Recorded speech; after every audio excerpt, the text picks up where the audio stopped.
PPP, you done a lot of talking, not a lot to see. Up in the millions like 2.3, but you all got it all, getting off scot-free. Try to talk tips like we're talking about stock, but you're talking about men printed on cardstock. When you open your mouth, I take it with a grain of salt. Cause the market's down and you're down, it's all false. You ruin the hobby I love with the bullshit. Jeff Wilson, Jeff Wilson, Jeff Wilson. You ruin the hobby I love with your bullshit. Jeff Wilson, Jeff Wilson. Did you dip me out? I think you dipped you out. What you talking about? I don't think you did. Yeah, it's just the same shit like a GOBs, like it's wholesale thing with the mid-FTs. Taking money from the people to pay. Most of them are broke, but that's okay. He's getting money, even better tax-free. Loving all stimulus, the PPP. You ruin the hobby I love with your bullshit, Jeff Wilson, Jeff Wilson. You ruin the hobby I love, Jeff Wilson, Jeff Wilson. Jeff Wilson, Jeff Wilson, Jeff Wilson.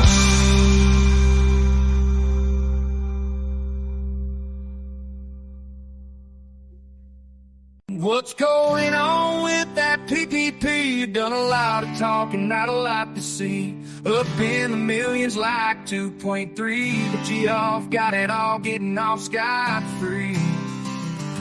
Try to talk tips like we're talking about stock, but you're talking about men printed on cardstock. When you open your mouth, I take it with a grain of salt. Cause the market's down and you're down, it's all false. You ruin the hobby I love with the bullshit. Jeff Wilson, Jeff Wilson, Jeff Wilson. You ruin the hobby I love with your bullshit. Jeff Wilson, Jeff Wilson. Did you dip me out? I think you dipped you out. What you talking about? I don't think you did. Yeah, it's just the same shit like a GOBs, like it's wholesale thing with the mid-FTs. Taking money from the people to pay. Most of them are broke, but that's okay. He's getting money, even better tax-free. Loving all stimulus, the PPP. You ruin the hobby I love with your bullshit, Jeff Wilson, Jeff Wilson. You ruin the hobby I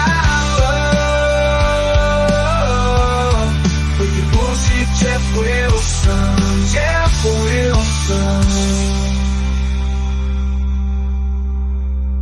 Jeff Wilson. Jeff Wilson. Jeff Wilson.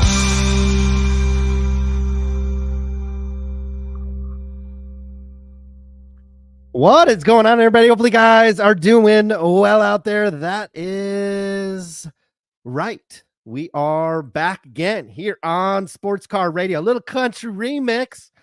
Got to send those royalties over to B-Side. He's still earning credit for that one. But that artificial intelligence getting real good at doing all kinds of things. Maybe one day, Ryan, we won't need Jeff Wilson to tell us what to buy and what to sell. We can just ask the old Chat GPT. Maybe there'll be a Chat GPT Jeff Wilson here in the future. But until then, we'll still be relying on Mr. Wilson to tell us that we need to be buying Will Grier. We need to be buying Ben Simmons. And that Anthony Davis cards are criminally undervalued, among other things. We'd have a lot more clips if he hadn't deleted half of his videos. Unlike Mr. Jeff Wilson's videos, where he has to go back and delete them, and take them off the internet to hide the pics and the pump and dump that he was doing. Sports Card Radio's videos age like a fine wine. like a fine MILF in Bel Air, California. We only get better and better. That's why we have a clips channel over at Sports Car Radio where we can post old clips of videos 3, 4, 5 years old. And the videos only get better and better. And the truth that is being told only becomes more apparent as time goes on. We are live again on Thursday, May 2nd, just a few days after our previous live appearance here on the great YouTube, which is not processing videos. I could have made like $150 today posting videos to YouTube, but they are not processing videos at the current time. So I hope you all are tuning in and you can view us here because they're clearly having server problems at a company with over $120 billion in cash. We are live 5:36 Pacific time out here on the West Coast. Some of us are on the best coast, and that is in Southern California. Some of us are in Northern California in cities that people simply just pass through. Maybe get some gas and charge your Tesla and you keep moving on. The other folks are tuning in on the East Coast, and it's 8:36 p.m. Eastern time. And we got a lot to talk about today. Or maybe we don't have a lot to talk about, but it doesn't really matter because you guys are here for the sports car talk. You're here for the drama. And you're certainly here to hear about super producer Tim's triple experiences, which we'll probably save to a later hour, but I'm sure we'll get an update there. And we are always joined by Mr. Bel Air himself. Ryan, how we doing tonight? Doing excellent. As always, yes, we do have a lot to talk about in the sports card world. Got a lot of updates out here from LA. Looks like, there's a lot of these guys, these influencers who go on these little card shop tours. It's about time we fire up our bus.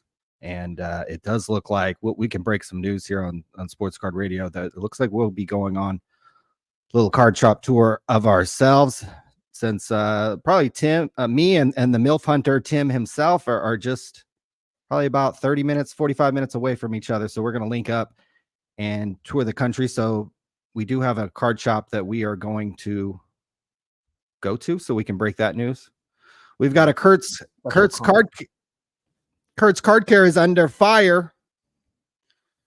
And we got an email to show you guys. We've got group breakers whose egos are the size of Dan Blazarian's house, just a mile from where I am currently sitting. So we will be sure to get into all of that. Rattle Pokemon has filed a countersuit to the guy who tried to sue him for defamation. So we're out of Pokemon. Yes, we have a bus now, and we're going to be picking you up. And we are going to go on some card shop tours. If Tim's in the bus, would you call it the Bang Bus? You're goddamn right. We're calling it the Sports Card Radio Bang Bus. Let's pick them up. And we're going to just pick them up on the side of the road. Any halfway decent MILF with a husband. She's getting picked up. And we have baseball season's full month in. And we have some of the golden boys in the hobby absolutely stinking up the joint whenever they come up to bat. And so we have Topps creating all kinds of cards to try to keep you guys interested and try to keep the money flowing in there. So we could talk about is you just had 700 dealers pack whatever it was, the College Football Hall of Fame. And I'm sure they all were kind of like sitting around, kind of patting each other on the back. And everybody was trying to get their knee pads on so they could go over to Michael Rubin and see if they could blow him. I mean, the whole thing was probably like a blow fest for fanatics. And we've heard that your allocation, shop's allocation, group breaker allocation is going to be based on, in part, how much you blow Topps, how much you stroke Topps, how much you are a part of the hobby positivity crowd. So you can expect that Sports Card Radio won't be jumping on the hobby positivity bus. Come on out with us. We're going to keep the negative vibes going. And actually, if you look year-to-date pricing on these index on Card Ladder, none of them are up except for football. at 1.73%. And if you guys have ever gone to sell cards, you know that the fees associated with selling cards is a whole lot more than 1.73%. So is anybody making money in this industry? So we'll talk about the market. We'll talk about group breakers. We'll talk about Kurt's Card Care. We will talk about where we are headed on our card shop tour as we travel around the country, picking up MILFs, picking up Tim, picking up Rattle Pokemon, and picking up anybody else who wants to be a part of the Sports Card Radio Bang Bus. But I don't know where you want to start. Do you want to start with Dan Blazarian's house? That's just down the road. I mean, I don't know. I was hoping that maybe he collect cards, because it could be like an in for me. He maybe collects cards, and then I could be like, hey, Dan, maybe I could help you out with some cards, and maybe, I could jog down to his house and go in, and maybe in a couple hours doing some coke and doing some Instagram models. But what do you think about Mr. Blazarian's spread that sits on the corner of Shalon and Bellagio Road in the famous hills of Bel Air, California? This was me driving up just yesterday, and I was like, yeah, I think that's his house. So we can confirm that this is Mr. Blazarian's house. I think so. Obviously I wouldn't know for sure, but I don't think he has been linked to trading cards quite yet. He's been linked to the game of poker, but certainly would be interesting if it'd be just one of the many other influencers over the past couple of years to kind of flex their muscles, if you will, into the worlds of sports trading cards. And maybe that's what the hobby needs at the moment, because you brought up all of the card ladder indexes, and it doesn't look like anything other than maybe tennis is doing particularly don't pay attention to that. That's all on low volume, and none of those cards have sold this year. So don't even pay attention to the tennis. That's all low volume. I don't think any of these influencers are buying tennis cards these days. And to just give you some context, Ryan, the S&P 500 year to date is up 6.7%. That's just kind of the broad markets, if you will. What's Bitcoin if you go, well, I'll get to that. You got the NASDAQ composite, which includes companies like NVIDIA and Apple. That is up 5.5%. Here's an interesting one. Ryan, how many times did people talk crap on us when we were talking about Rolexes that were made of gold, and that's what your grandpa buys? Well, gold this year is up 11.64%. So the value of the old Rolex has gone up 11%, and we haven't even lifted a finger, so to speak. Now, okay, I mean, Bitcoin has just been on fire. That's up 33% this year alone. And so you have a lot of this stuff. A lot of things have actually been performing relatively well. The stock market off to a decent start. It's not red hot. Bitcoin certainly has been higher and lower, but for the most part is higher. You've got assets like gold, which are like the most boring old man stuff. That's up 11%. And you have sports trading cards that have basically gone nowhere. And this is in a market where, Ryan, we're very much aware, the repackers are underneath this market. You show up at a card show and you've got an Ohtani, you've got a LeBron, you've got any of the hot rookies, which I'm not aware of. You're going to get offered 80% off the previous comp instantly. Mm-hmm. And if you negotiate a little bit, you might get closer to 90, maybe even 100% comp for anything that's semi-decent. And so you have those people underneath this market, and virtually all of the sports cards, at least through the first 5 months of the year, have been going nowhere. And some indexes have actually been going in reverse. And when you factor in these indexes are benchmarked against a zero return, you could have put your money into, again, the S&P 500, you'd be up 6%. If you had your money in gold and gold coins, you'd be up over 11%. And so when you see modern down 1%, Pokemon down 1%, vintage down 1%, hockey down 3%, basketball down 3%, that's compared against money that you would have had under your mattress.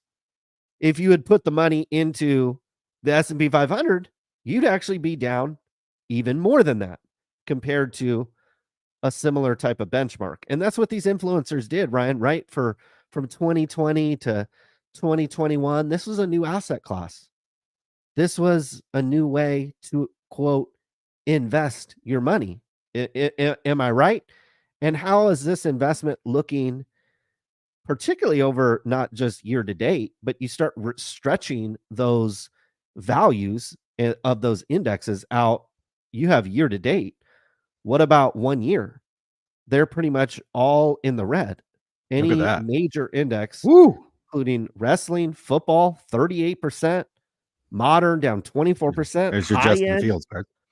high end never supposed to go down, vintage never supposed to go down 17%. And guys, you don't want me to pull up the one again, that is benchmarked against zero cash. S&P 500 over the last year to date, it's up 6%. Over the last year, S&P 500 is up 22%. 22%. If you go to the NASDAQ, which is all the tech stocks and the AI stocks, that is up 31%. You've got spot price of gold up 14% over the last year. And you don't want me to go to Bitcoin. Folks, Bitcoin is up 105% over the last year. So clearly something is happening in the sports card market because stocks are up, gold is up, Bitcoin is up, gasoline prices are basically flat. So what's going on, do you think, in this sports card market? We've got all these repackers, all these breakers of Backyard Breaks has pivoted their model. They're not Backyard Breaks anymore. They're Backyard Repacker. What's happening in this market that we're not seeing? We're just not seeing price appreciation. And this is before any fees. This is not factoring in inflation as well, which has certainly cooled off, but you have to factor in the purchasing power of your dollar has gone down. So you have to actually add a couple of percentage points to all of these downward moments. And you also have to factor in, you could have owned Bitcoin and doubled your money. You could have owned the NASDAQ and been up over 30%. You could have owned gold, just some gold bars, and been up 14%. What do you think's happening in this market? That it definitely, these cards, again, despite the repackers kind of coming in underneath these things, and we've experienced this being at different card shows, the repackers are here propping up this market. Well, why aren't we seeing upward momentum in these cards? I think a couple reasons. One, it's just not cool to invest in sports cards anymore. Remember, what was it, 4 years ago when Jeff Wilson came along and told quite a few of you guys to invest in sports cards. Gary V told you that sports cards were going to be the next biggest things. Vegas Dave told you that these things were going to explode. So you guys all copied them, piled a bunch of money into those things. And they have frankly never recovered from the COVID boom. Like you said, there's about a half dozen things you could have put your money in and it would double, tripled your money in sports cards. So quite frankly, sports cards are not cool anymore. Most of the business revolving around sports cards is either diehard people who buy these things and hoard these things and collect them, or gamblers, people who buy into breaks, people who buy in unopened product, or people who buy into repacks. That's a predominant driving force of this industry, is the gambling side of this hobby. People don't invest in cards to make money. People buy cards to gamble and get a sweat. There's not very many people who buy and sell sports cards successfully and make a profit from it. I think the other issue that you're seeing, specifically with baseball, is none of these guys that have been hyped somewhat relentlessly for the past several years are any good. Take a look at the stats of what Golden Boy Corbin Carroll. Remember last year it was Card Collector 2 at the National, who pulled a Superfractor card of Corbin Carroll. It's probably loaded, probably gifted to him. And he slapped his face and he said, "This is the biggest pull I've ever hit." Well, he's hitting 197, 1 home run, and 5 RBIs this year, guys. Clap it up to you guys who have sucked Corbin Carroll's dick for the better part of a year and a half. How about Julio Rodriguez? I remember I used to make videos about Julio Rodriguez and be like, guys, he can hit 280 and 26 home runs and 80 RBIs and his cards will go down. And there were people being like, he's like Willie Mays, or he's the best right-handed hitter since Mickey Mantle, or whatever the fuck they were saying. 270, 1 home run, 11 RBIs this year. How do you guys feel about your Julio Rodriguez investments? What about Ronald Acuna? I had somebody in my Twitter comments this week being like, he's a 40-70 player. Do you dorks realize they changed the stolen base rules? So shut the fuck up about 70 stolen bases. Nobody cares. I could steal 50 bases if I was playing in the major leagues these days. He's hitting 252, 1 home run and 7 RBIs this year. Does that sound like Barry Bonds? Does that sound like Willie Mays? Does that sound like Ted Williams? Does that sound like Hank Aaron? Does that sound like Mickey Mantle? And most recently, Jackson Holliday, #1 prospect in baseball. If this guy got off to a hot start, every single post, every single video, every single influencer would be saying Jackson Holliday, Jackson Holliday, Jackson Holliday. He's the next big thing. Oh, but he didn't. He got off to an 0-59 start, 0 home runs, 1 RBI, and he had to get shipped down to AAA. So you're seeing in a key sport as of baseball, and we'll show you what Topps is doing to have to make up for some of this revenue. Who's the golden boy in baseball right now? Ohtani got busted for betting. Mike Trout's hurt. Carroll sucks. Rodriguez sucks. Acuna sucks. Jackson Holliday really sucks. He can't even be in the big leagues right now.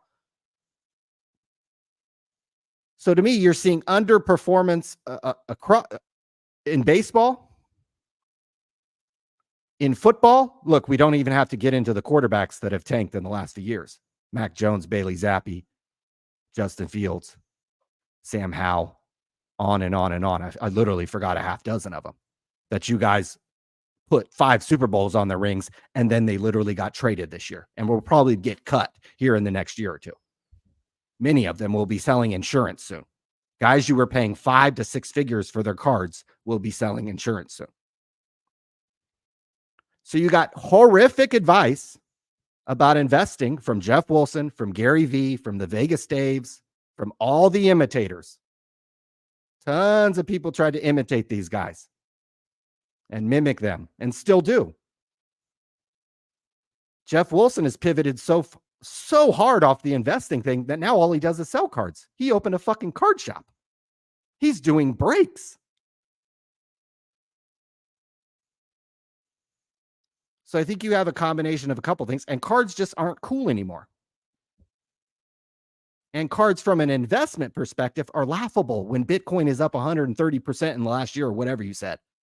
Let alone when the FTX guy thing happened. It's probably up about 200%. That's when I started buying, when it was at 17,000, 17,000.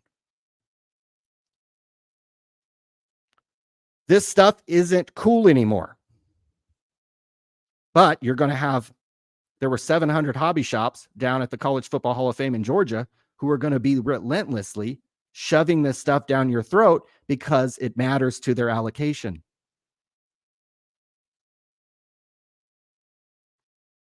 So very, very few people are going to acknowledge the fact that over the last year, cards have continued to go down.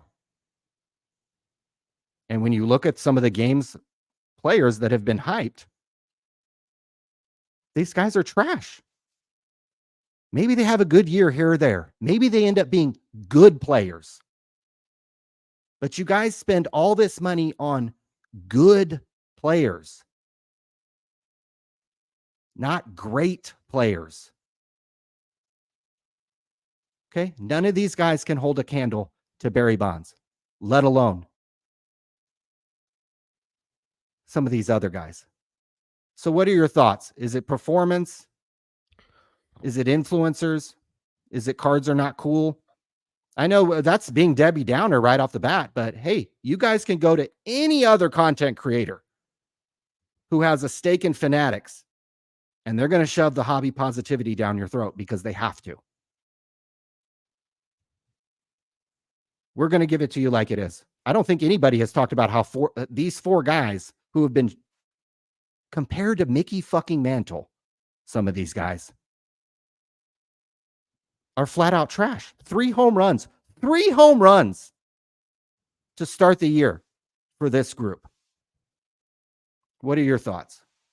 Yeah, I wasn't aware of that. I wasn't aware how much. I mean, Julio batting 270. That's not bad in today's Major League Baseball. Certainly, times have changed. I think a lot of people don't realize that too about the NBA. They point to statistics of Luca and Steph Curry and some of these guys, and they don't realize like, yeah, if Michael Jordan played in this era, he probably would average 40 or 50.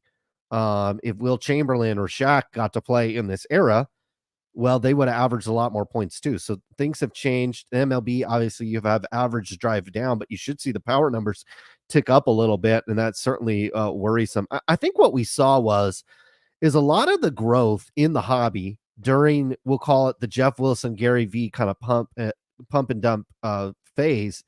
A lot of people that came into this hobby, they're not actually trying to collect these cards. They're trying to buy Ronald Acuna, have him have his whatever 70-70 season or 40-70 season or whatever it is. They want him to go up, and then they want to sell him. Or they want to buy Jackson Holiday on the hype. And Jeff Wilson had a podcast where he talked about this. He'd been buying Jackson Holiday for a while now, with the idea when he got called up. You guys can go and check the facts on this. He was not selling Jackson Holiday cards. He was actually buying them, holding them, waiting for him to get called up. And so this is kind of the mentality and for some people, that's just crazy. First of all, if you're a card dealer, you should be buying the card at the right price and turning around and selling it at the right price. Otherwise, you're a speculator. You're gambling. And so Jeff was buying Jackson Holiday at the top of the mark before he got called up. Then he got called up, and he's like, oh, I'm going to sell him. Well, that's too bad. He's batting 0.59, 1 RBI, and he's back down in AAA or AA or wherever he got sent down to. And there's not many prospects, Ryan, that come back from that. There's actually the hype is gone. And hey, right. You know what we're going to do tonight is you guys who have things to say, you can just call in. So William, seriously, don't listen to him. If he's talking about Barry Bonds and investing in the same sentence, he does not know what he's talking about. Don't invest in Barry Bonds. Then William, call in and tell us who you would invest in. And show, do you have Corbin Carroll cards? Do you have Julio Rodriguez cards? Do you have Ronald Acuna? Do you have Jack? My guess is you got triggered that I said those names because these are the guys in your Instagram profile who you say UPC. And just a few years ago is Vlad Jr. and Tatis, right? Just a few. Remember Tatis and Vlad Jr. and Wander Franco? Remember those guys? Should I add those guys to the list? Vlad Jr., Fernando Tatis, and Wander Franco. What are the stats of Wander Franco this year, William? I bet I could prove that Barry Bonds cards have gone up. I bet I can actually prove that. Because guess what? I actually live an hour from San Francisco, and I know the type of fan base and the type of people that buy Barry Bonds cards. Guess who has money in this country? People who live in San Francisco, buddy. Guess who has money? People who live in San Francisco. Guess who loves Barry Bonds? People in San Francisco. William. So please call in and tell us who you would invest in.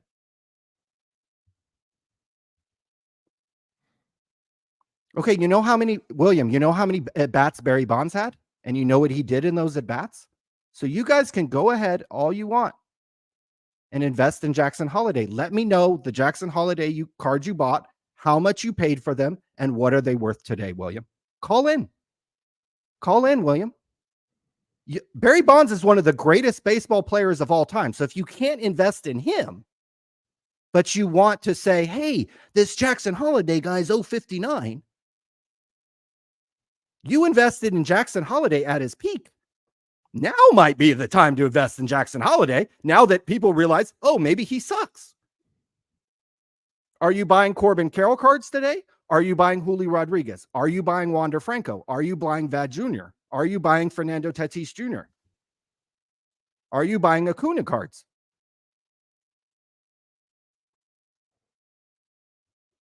Call in and ask. Call in, William, and let us know who you were invested in. We want to know, since I don't know anything. I don't know what I'm talking about. I've obviously never bought any cards in my life. Never bought and sold any cards in my life. You're the only one who has done that. So please grace us with your presence. Talking shit on Jackson Holiday, buddy, the facts are the facts. The facts are the facts. 059, 0 home runs, 1 RBI. If he had 5 home runs and 10 RBIs and 30 at bats, all you guys would be doing is talking about him.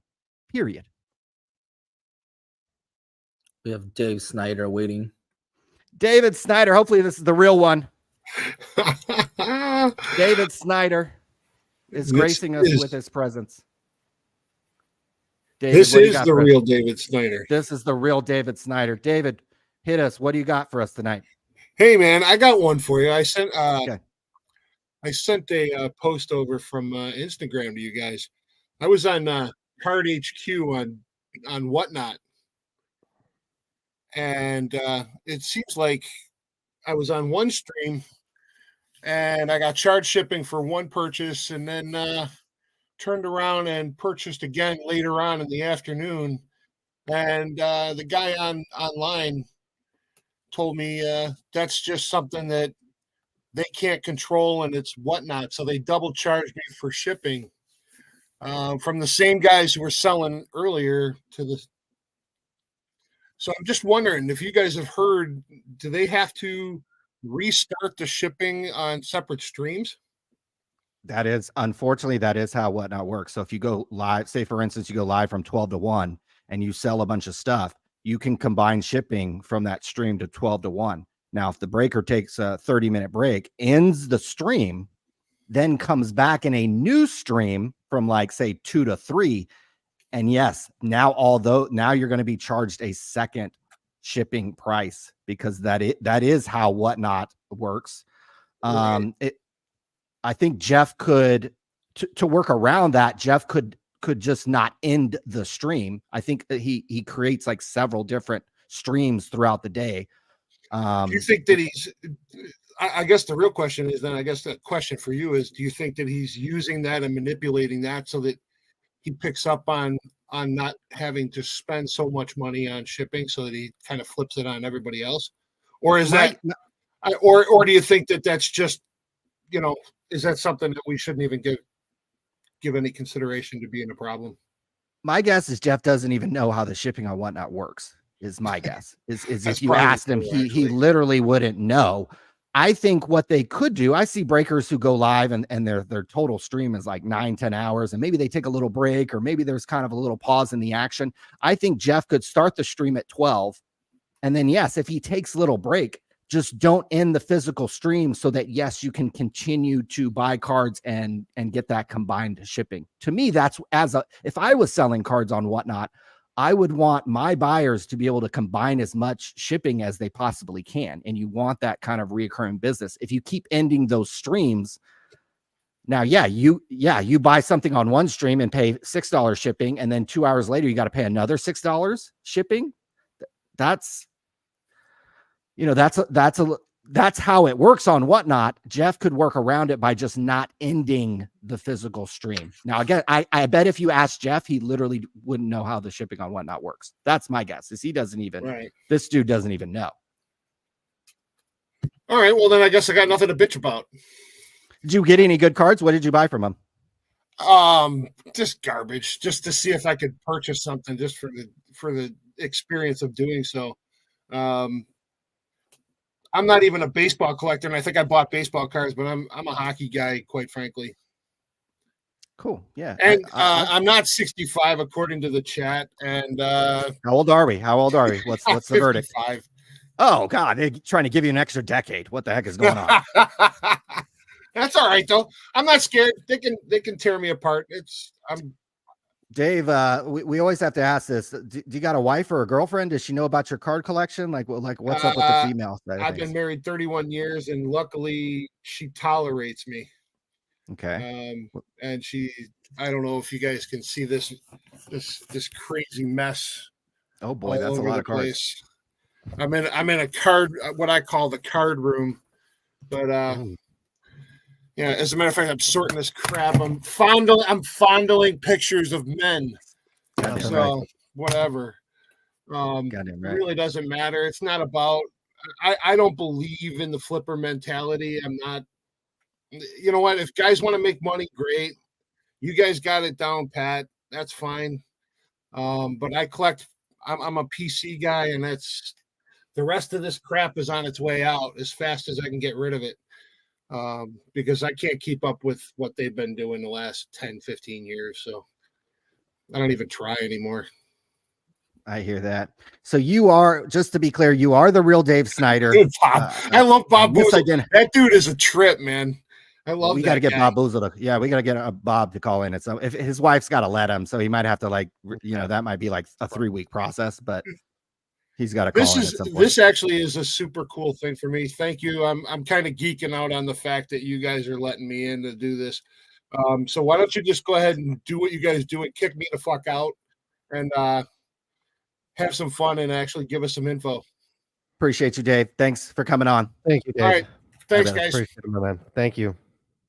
If anybody else would like to call in, especially our boy William, who apparently has all this investing advice, but then when it comes time to call in, it's like, oh no, never mind. I got to go sort my Jackson holiday cards, I guess. Well, give them a little time. They have to go ask their mom, and True. they have to go clear it with mom, and then mom's like, yes, hold on, but let's change your diaper first. And then with some of them, they have to insert a tampon or something like that. So, they have to get their feminine hygiene, even though they're a biological male. So, and they have to come on and they have to get their pronouns right too. They have to figure out what pronoun they want and what gender they want to be identified. So, there's a portion of that. Yeah, there's a portion of the hobby that is still confused about that, let alone confused about what's a good investment and what is not a good investment. But I can understand Barry Bonds. Barry Bonds is a very polarizing athlete. You're going to love Barry Bonds or hate Barry Bonds. And there ain't nothing wrong with that. And I get it. Like, you're either going to love Barry Bonds or you're going to hate Barry Bonds.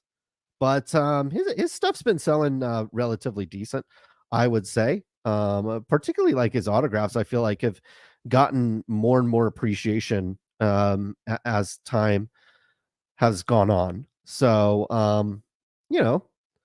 nothing wrong with the little Barry Bonds, but there's nothing wrong with, even if somebody's like really bullish, Corbin Carroll or Julio Rodriguez or Jackson Holiday, these types of things, you can still jump in there and do it. But the overall, I think, you brought up some very specific examples here, but here's the deal. The broader indexes at Card Ladder, they're all down.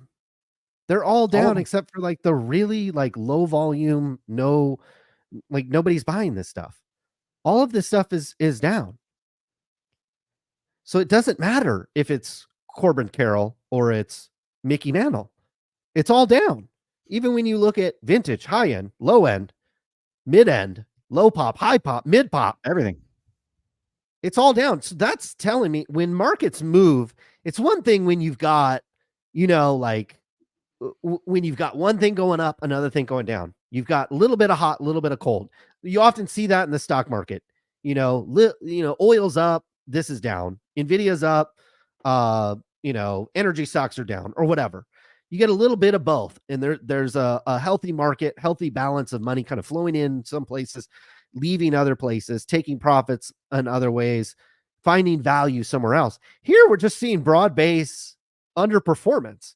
And on top of that, what has me concerned, if we were in the market and we saw this type of performance, the losses might have been even larger. When we were here a year ago talking on the channel, we were on gold, we were pounding golden because the deals were unbelievable. You were having, forget 20% off comp. You were getting like 50% off comp on some of this stuff. And some of this stuff is still sitting in the safe because we got that good of a deal on it. I don't have any interest in selling it anytime soon. But we have the repack business is underneath this market. The repack business is bidding this stuff up. And again, all you have to do is go set up at a card show. You go set up a card show, there's guys buying. They're either going to sell to a repacker. A lot of these guys had their Whatnot streams right then. They would come over, buy our stuff, go over to Whatnot, sell it on Whatnot, come back, buy something else. Like that is happening all over the place. But I think the challenge is this stuff has to end up at the end collector. Very similar thing happened in the watch market. the watches were not ending up on the wrist of somebody that wanted to wear them. It was going to dealer to dealer to dealer to dealer to dealer. And then eventually the rug got pulled on that market. And you've seen a huge prices essentially come down in that market. And you've had a little bit of a stabilization. In fact, it reminds me a lot of the card market, where you don't have a lot going up, but things are just kind of staying at the same price, going down a little bit. You're not really seeing a lot of price appreciation. You're certainly not seeing that exponential kind of a bump, hockey stick type growth, at least from a price perspective. Some of it, I think, has to do with play on the field, but I think that has a little less to do with it than most people think. The hype simply doesn't work anymore. The hype of Jackson Holiday doesn't really work. The hype of Acuna getting to 40 home runs, 70 stolen bases, that doesn't work anymore. The hype of Corbin Carroll having another great season after his rookie season. The hype of Luka getting to the second round, third round, NBA Finals. That doesn't work. That doesn't work. Simply because there's not enough people out there. Again, I think what we had is the growth of this hobby was a lot of people that weren't like David Snyder, that don't have a card room, that don't have a bunch of this stuff just sitting around where they can sit there and fondle. Those people actually didn't come into the hobby. They were already in the hobby. The people that came into the hobby were the sneaker guys, were the NFT guys, were the Bitcoin guys that wanted to come in here, flip and dip, pump and dump, and they're gone. So that has me a little concerned, because the repackers are propping up this market. If Topps somehow pull, I'm thinking one day Topps is going to pull a rug on the repack market. Not literally, like they figure out a way to outlaw it or figure out a way to ban it. Now, I could see what I could see them doing is saying, hey, if you want Topps allocation, you can't do repacks. You can't make your own repack. I think that's the fastest way you get a lot of repacks off of the market, is Topps says, no more repacks, guys. No more repacks. If you want to break Fanatics product, if you want to break on Fanatics Live, you ain't doing no repack shit. That's step number one. Number two is clearly there's enough demand in this market to open stuff, and it's not being filled. And so Fanatics could just continue to flood the market with more and more products, which would in turn make repacks slightly less desirable, because there'd be a new basketball set, a new football set, a new baseball set every single week. And instead of filling the repack, you're filling the breaks on this other stuff.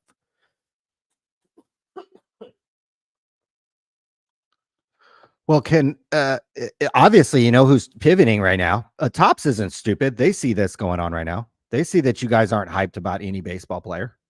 They see that Ohtani got caught up in the betting scandal and that his cards have probably a little bit lukewarm compared to last year. Also, changing teams does that. Mike Trout just got hurt. I don't know how long he's out, but he was having, I think, a good start to the year. And conveniently, like he does every year for the last, about 4 or 5 years, he gets hurt. So you know what Topps is doing? They've hard pivoted, guys.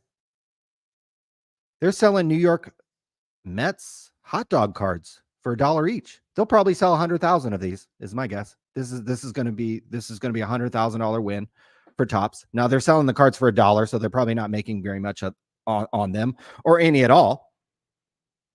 But even if they made a quarter a card and sold 100,000 of them, that's $25,000 into their pocket by selling a card with a hot dog on it.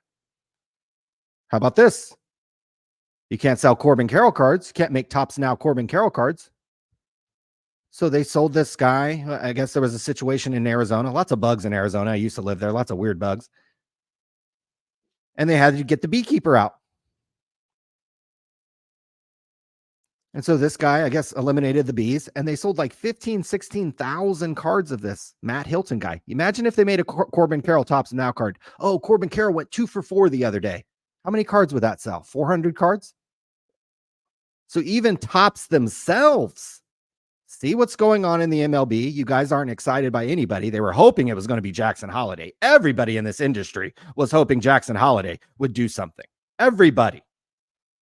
Everyone. That's why you don't see anybody talking shit on him. He's a 20-year-old kid, so you got to cut him some slack. If this kid had 5 home runs and 10 RBIs, every single content creator would have Jackson Holiday in his. Is Jackson Holiday Mickey Mantle? Is he better than insert whoever? Babe Ruth. You guys did that with Ohtani and fucking Babe Ruth. So Topps isn't stupid. They've got Eric White back on the fucking social marketing machine, just driving this business. They sold a ton of this guy. How much do you think they paid this guy to put it on the card? Absolutely nothing. Literally absolutely nothing, probably. Sold 13,000 cards and some autographs. Now they put a hot dog on a card, and they're going to sell 100,000 of these. Probably damn near close. That's just the baseball market. Again, we can get into the football market. The football market might be worse. Football Because market's the worse. football- It's all Your divided. favorites got all your favorites got traded. All your favorite quarterbacks that you guys were betting on last year sucked and got traded, and now have been replaced. So there's that, but we have the battle of Panini and Fanatics. And so you have Fanatics. I don't know if it's official yet, but all the rumors point to that they've signed Caleb Williams. They've signed basically all of the top quarterbacks. I think there was 4 or 5 drafted in the first round. I think almost all of them are going to be signing with Fanatics and probably having a similar slate of cards that you had this year. Although my boy Chad Ochocinco tweeted out a gridiron 1 of 1. So I think they'll probably have slightly more cards to release this year for Topps, unlike last year where you had CJ Stroud, who had a great season. And it seems to me like one of the better young quarterbacks in the league for sure. I don't think we're certainly not breaking any news there. I've heard that before, though. No, but I think he's actually good. I actually win think a Super Bowl. Get to. You don't have to win a Super Bowl. Get to a Super Bowl before I start talking about you. Okay. Period. Right. Well, but I mean that's not how the hobby works. That's not Obviously. that's the hobby's going to be pumping out. I've already heard breakers talk about this year's NFL draft class, and that you could hear the drool slobbering on the microphone. But the thing is, it's going to be a divided market again. You're going to have Panini come out with products. There'll be a lot of great base cards. There'll be a lot of color parallels and things like that. But a lot of that high end that breakers really like and you can make a lot of money on, a lot of that high end is going to lack the signature cards, just like it did this year. And then Topps is going to put out their stuff, but they're going to do it. They're going to do it in the way Topps does things, and it might not necessarily lead to really great.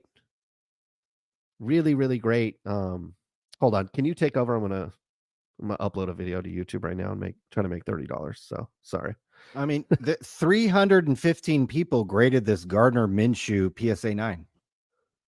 300 and there are 315 PSA 9 Gardner Minshew cards. This is what this hobby has done. There's 122 SGC 9.5 Mac Jones. Mac Jones is going to be selling insurance very shortly. Trevor Lawrence, I know people hate to hear this. This guy's a year away from getting replaced too. If he sucks or gets hurt, that's it, guys. They'll move on from Trevor Lawrence, believe it or not.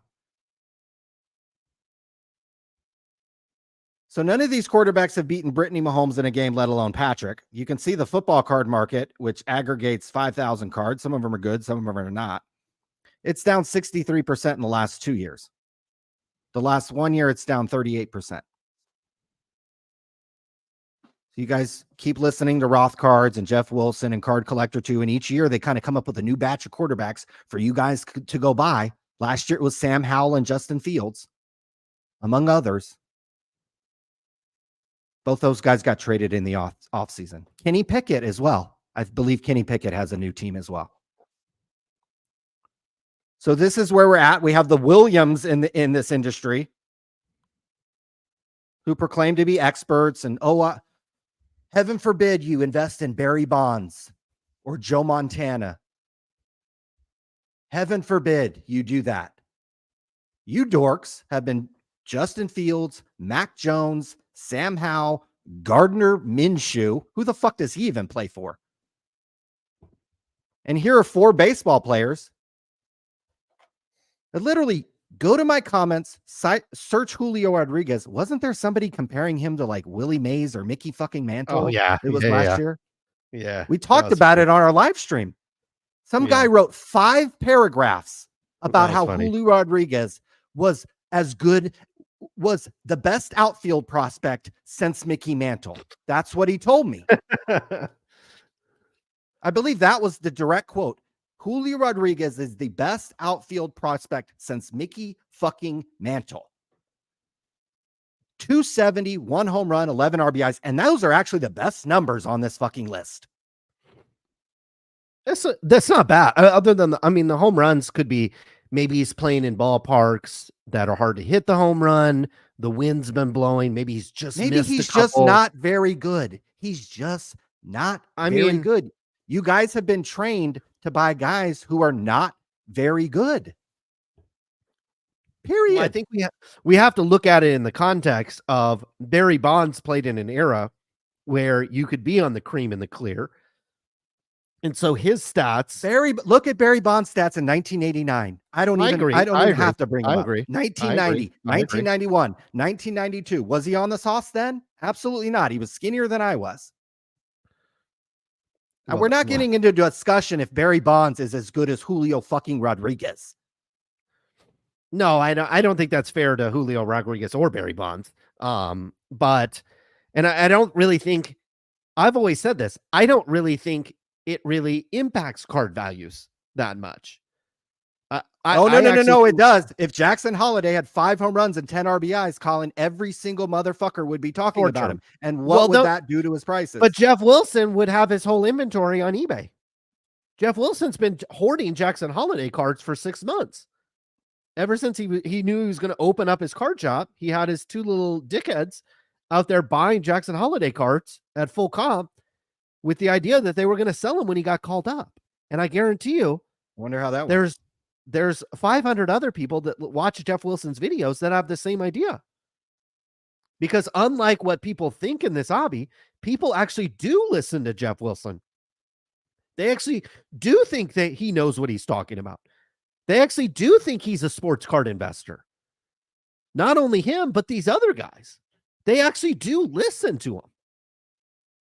And I know that shocks people. They listen to Christine and it's, oh, Christine, you should know better. You should be way smarter than that. No, like ask anybody. They were buying Jackson Holiday and holding and waiting for him to get called up, which is the biggest amateur move that I can think of. Just like any of these NFL quarterbacks that just got drafted. I would sell them immediately. Sell them before these guys throw a pass in their first 4 interceptions. Get rid of them as fast as you possibly can. And in the case of Jackson Holiday, obviously, if he was batting .566 with 18 home runs, I mean, good God. Every other video would be about him. Everybody would be trying to run out and get his cards. That's just the hobby that we're in. Everybody chases things like it's the gold rush. And then towards the end of their career, like a Mike Trout, everybody's been dog shitting on Mike Trout for the last year and a half. They dog shit Barry Bonds, Colin. They dog shit Barry Bonds. You want to talk about the disrespect? I think even comparing Ohtani to Babe Ruth was disrespectful. Ohtani has had, 2 good seasons? And been hurt the other ones? It's disrespectful. And then you have the dorks in the chat, the Williams in the chat, who come in and say, oh, you guys don't know what you're talking about, but then won't show his face. That's usually when you know what you're talking about. Because I bet if William did a live stream, Ryan, over and under 10 people watching. Well, maybe his mom's and his 3 cousins. That's true. You could see where this Barry Bonds card was at. Here it is in 2020. Here's a 9.510, sold price $393. at the almost, right at kind of the peak of the sports card, literally the peak of the sports card market. This card sold for $393. It's currently at $418. It sells its value nicely. It held its value nicely. It might even be the damn near same card. Could I bet if you went to Mike Trout's cards in 2020, I bet Mike Trout's cards have gone down. Pick a quarterback, and I bet his cards have gone down. Pick anybody. How about your guys' Golden Boys back in 2020? Wasn't it Vlad Jr. and Tatis? And Bo Bichette? So the fact that you still got 34 minutes left on this Barry Bonds, and it actually, after the hammer price, will have gone up in value. Shout out Break Comp with the $49.99. Thank you. With the $49.99. Shout out Break Comp. I know Break Comp over here taking bullets from these stupid fucking breakers. One of them is on the thumbnail. We'll get into that. One of them is on the thumbnail with the card hanging down to his dick. Jesus. That Break Comp has a free website.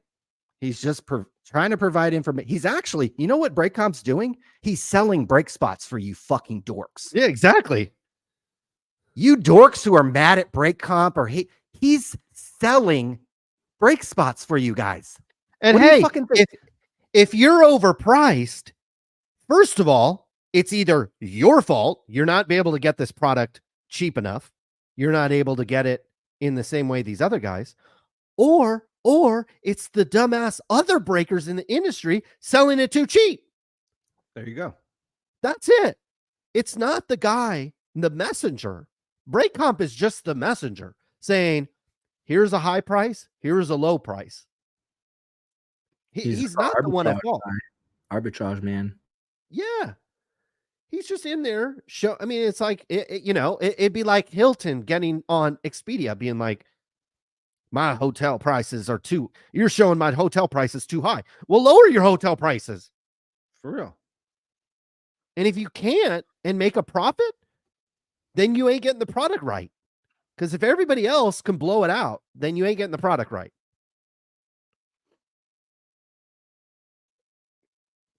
And it is free advertising for breakers. It is. He's selling spots for you guys. And hey, if you feel like he doesn't have your prices right, email him the right prices. Email him a link to where the breaks are. Yeah, make his job easy. Make his job easy. When you price your shit, send him an email. So he doesn't have to go scrape your website or go do it himself. Make it easy on him. Say, hey, is there a Google sheet we can set up and I can put my prices in there? Is there an email? Is there a text or whatever?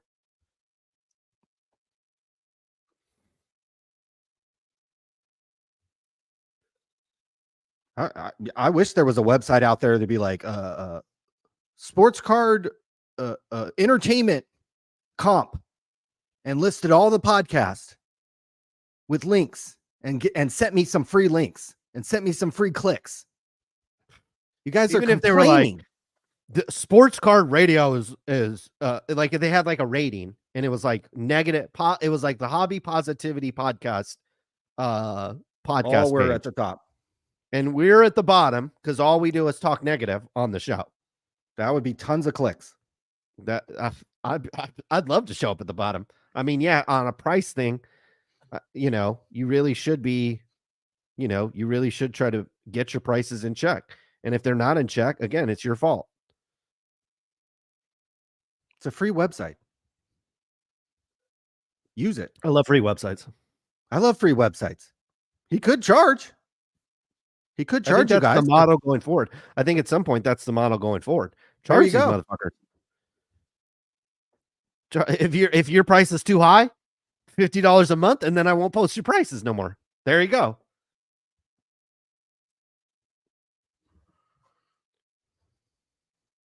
People asking to call in. The link's in the chat, guys. Here, I'll put it back because it gets kind of. There's a lot of chatting, so that it kind of gets buried. William, you used to talk shit about Ken Golden, make fun of him. Now you advertise this website and sold out. What changed? Why don't you answer the question? Buddy, you wouldn't have known nothing about Ken Golden if it wasn't for Sports Card Radio. What other influencers were saying anything about Ken Golden? Everything that you know about Ken Golden, you learned from Sports Card Radio. You learned from us. You literally learned from me. So don't get mad that we teach you. We're like your teacher, and we teach you We teach you. And now you're mad. A year later, you're mad You're that mad. we taught you that. We taught you about Ken Golden. You didn't know about the 4.2 acres. You didn't know about that. And he didn't call you a jerk off. He called Sports Card Radio a jerk off. And You didn't know nothing about him.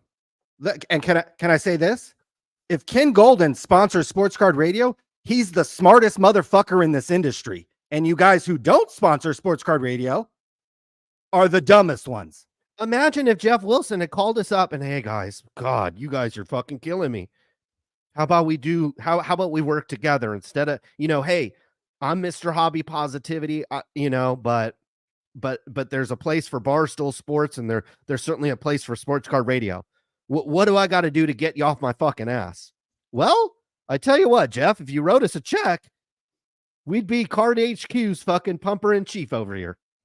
That would make Jeff smart, but Jeff isn't smart. No, he's not. We have a Chad. Hi. How you guys doing? Good. How are you doing? All right. So I came into the live a little later, but basically when you guys were talking about kind of like the older players versus like the newer players and how people are kind of like suggesting, invest in these players like Caleb Williams or the Justin Fields and whatnot. Mm-hmm. I had a kind of thought of like, is it the newer people that are coming into the hobby that are younger that are more interested in the newer players / they don't really know as much about the like older players? Does that kind of make Correct. sense? Is that does. kind of sorry, go on. No, I didn't mean to cut you off, but you do make perfect sense there. And I was the same way when I was younger. I wasn't buying the Mickey Mantles and the Ted Williams and the older players. I was more interested in the current players of that day. I mean, I have this Eddie Jones cards up here. We're probably some of the biggest Eddie Jones, Anthony Peeler, Nick Van Exel fans out there. Because these are the guys we were interested in 1998 when we were young. So you are correct that yes, these younger generation of people coming in, they don't want to buy Joe Montana cards. They probably don't even want to buy Tom Brady cards. They want to buy Sam Howell cards and Justin Fields and Caleb Williams and any of the other quarterbacks. How long have you been in the hobby? What is your path in the hobby? What do you like to buy?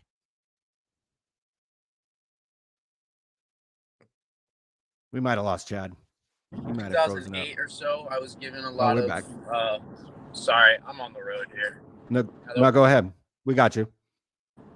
8 or so, I was given like some Topps complete sets of football cards, and I just kept those safe. And I've always just like go back to them every now and then. And then around August of last year, bought like a Chronicles pack, and they got like hooked back into football. Nice. So it's definitely like the newer stuff. I will say something that's been like huge for me, and I feel like this is something that I'm noticing a little bit more, at least within the hobby. I'm really big into fantasy football. So something that a lot of people chase within fantasy football, you're trying to find that next big player. People get really bored with like Mike Evans, and I love Mike Evans. He's a fantastic player, but his cards there's no one really like respects his cards like that because he's not a Tank Dell, he's not a Zay Flowers or Rasheed Rice, like these newer players, because people they're looking for that new, exciting. At the core of it, it's like what's new and shiny. Sure. And that's exactly right. And that is the mentality of the hobby. And that is why sometimes we come on here with probably some counter takes, and we talk about some of these older players, or at least show their cards and show that, hey, some of these cards still have value. And in this case of this Barry Bonds card, it actually has not lost value in the last 4 years. And if it gets another bid or two, it actually will have gone up. Yeah. So Chad, yep. What else you got, buddy? I was just going to say, like, I definitely don't agree with like saying, I agree with how you guys are going after people in the hobby that suggest, like, this is who you should invest in and blah, blah, blah. Like, I think it should be a very look at kind of the landscape. What's like someone that because of getting back into the hobby, I just accumulated a lot of cards. So I said, let me just go on Whatnot and start to just sell those cards. And it's turned into somewhat of a flipping type of thing, which is kind of just exhilarating in a way, because I like the streaming, I like the buying of cards and whatnot, seeing different things. But gosh, what was I going with this? Someone that I like believe in, that I think is a really good, and this comes with, I guess, fantasy football type of ties, is like a Zamir White on the Raiders. And it was very thrilling to see that, like, say the Raiders did not take a starting running back.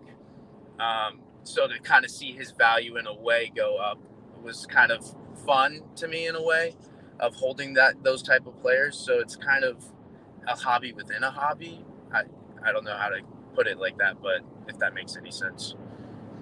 No, sure. And I think that is, I think speculating on young players is a fun part of the hobby.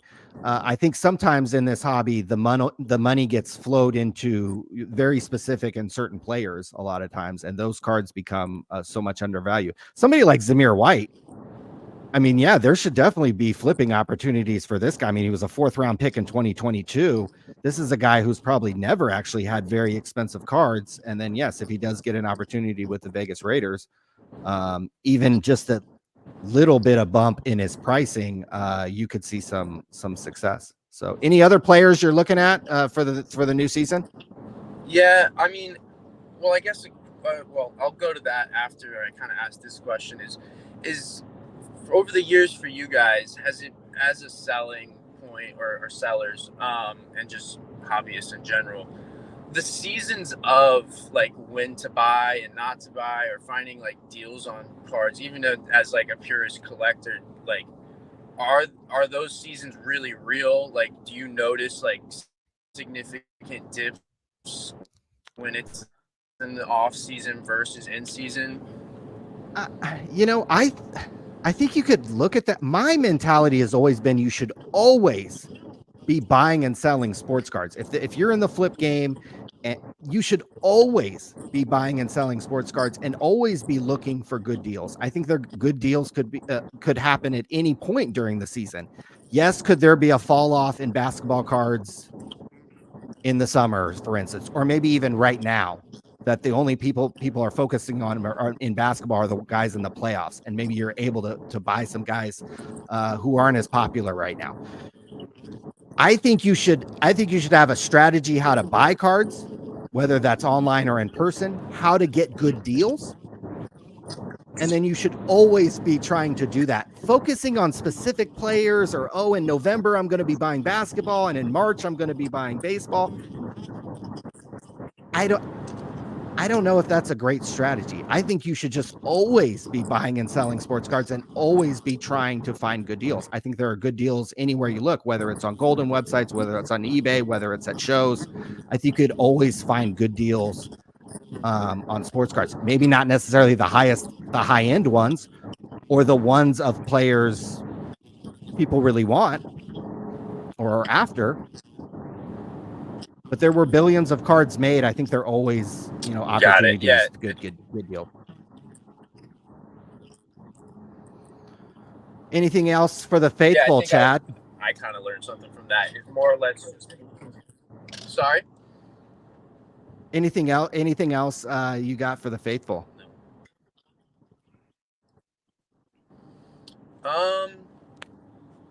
Nothing in particular, but I appreciate you guys. Where are you driving? Where are you driving to? Where guys through a yard? Where are you driving to? Place. I know you guys probably going to ask this question. Alabama. Okay. From Tampa. Alabama.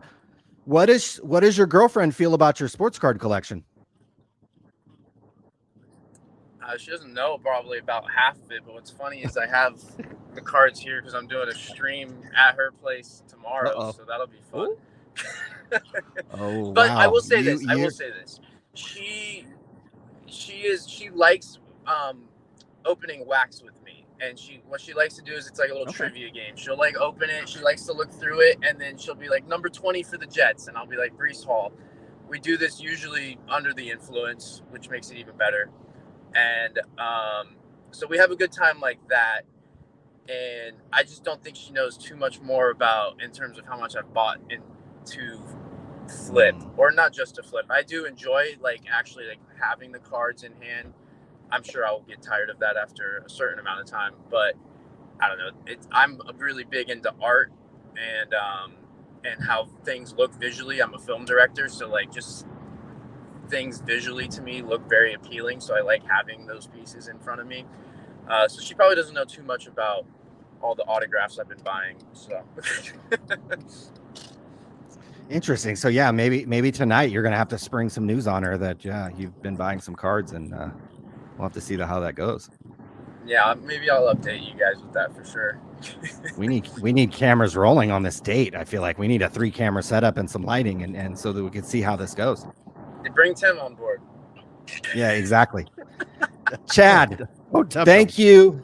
Chad, thank you for calling in. We're gonna let you get to your girlfriend, say hello to her for us, and call us back and let us know how that conversation with her goes. Sounds good. I appreciate you guys. You guys have a good evening. Thank you. Appreciate you, brother. Thanks, man. Thank you. Hey. Ryan. Yes. We're balling out over here. Let's just put it that way. Out. You had Philly Joe with the 20. I am Philly Joe, long time fan. $20. It gets better. Christine with the $2. Yeah, get Christine in. J Max. We'll address these also at the end of the show. $5. Bang. 666 lucky number from Queen City Cards. Great comp again with the 50. Christine with another 2 and another 5. She's got to use the latest link. We could drop that in the chat. $20 from Johnny V. Ryan. Johnny. You might be buying Dan's crib. CB Hobby with the $99.99. Guys, we going over to Blazarian's house later with all this money. We're gonna party in LA. Hey, we go. Hey, I know that the weather is usually pretty nice in Los Angeles. We going to Sir tonight. Is it going to be snowing in LA? We gonna be these donations. We're gonna be sprinkling it everywhere, baby. We gotta make sure keep everything clean over here, baby. CB Hobby with the 99. Bet I could find some at Vanderpump Rules tonight if I went down there. So yeah, we might have to go to Tom and Sir tonight down in West Hollywood, or over to Dan's house.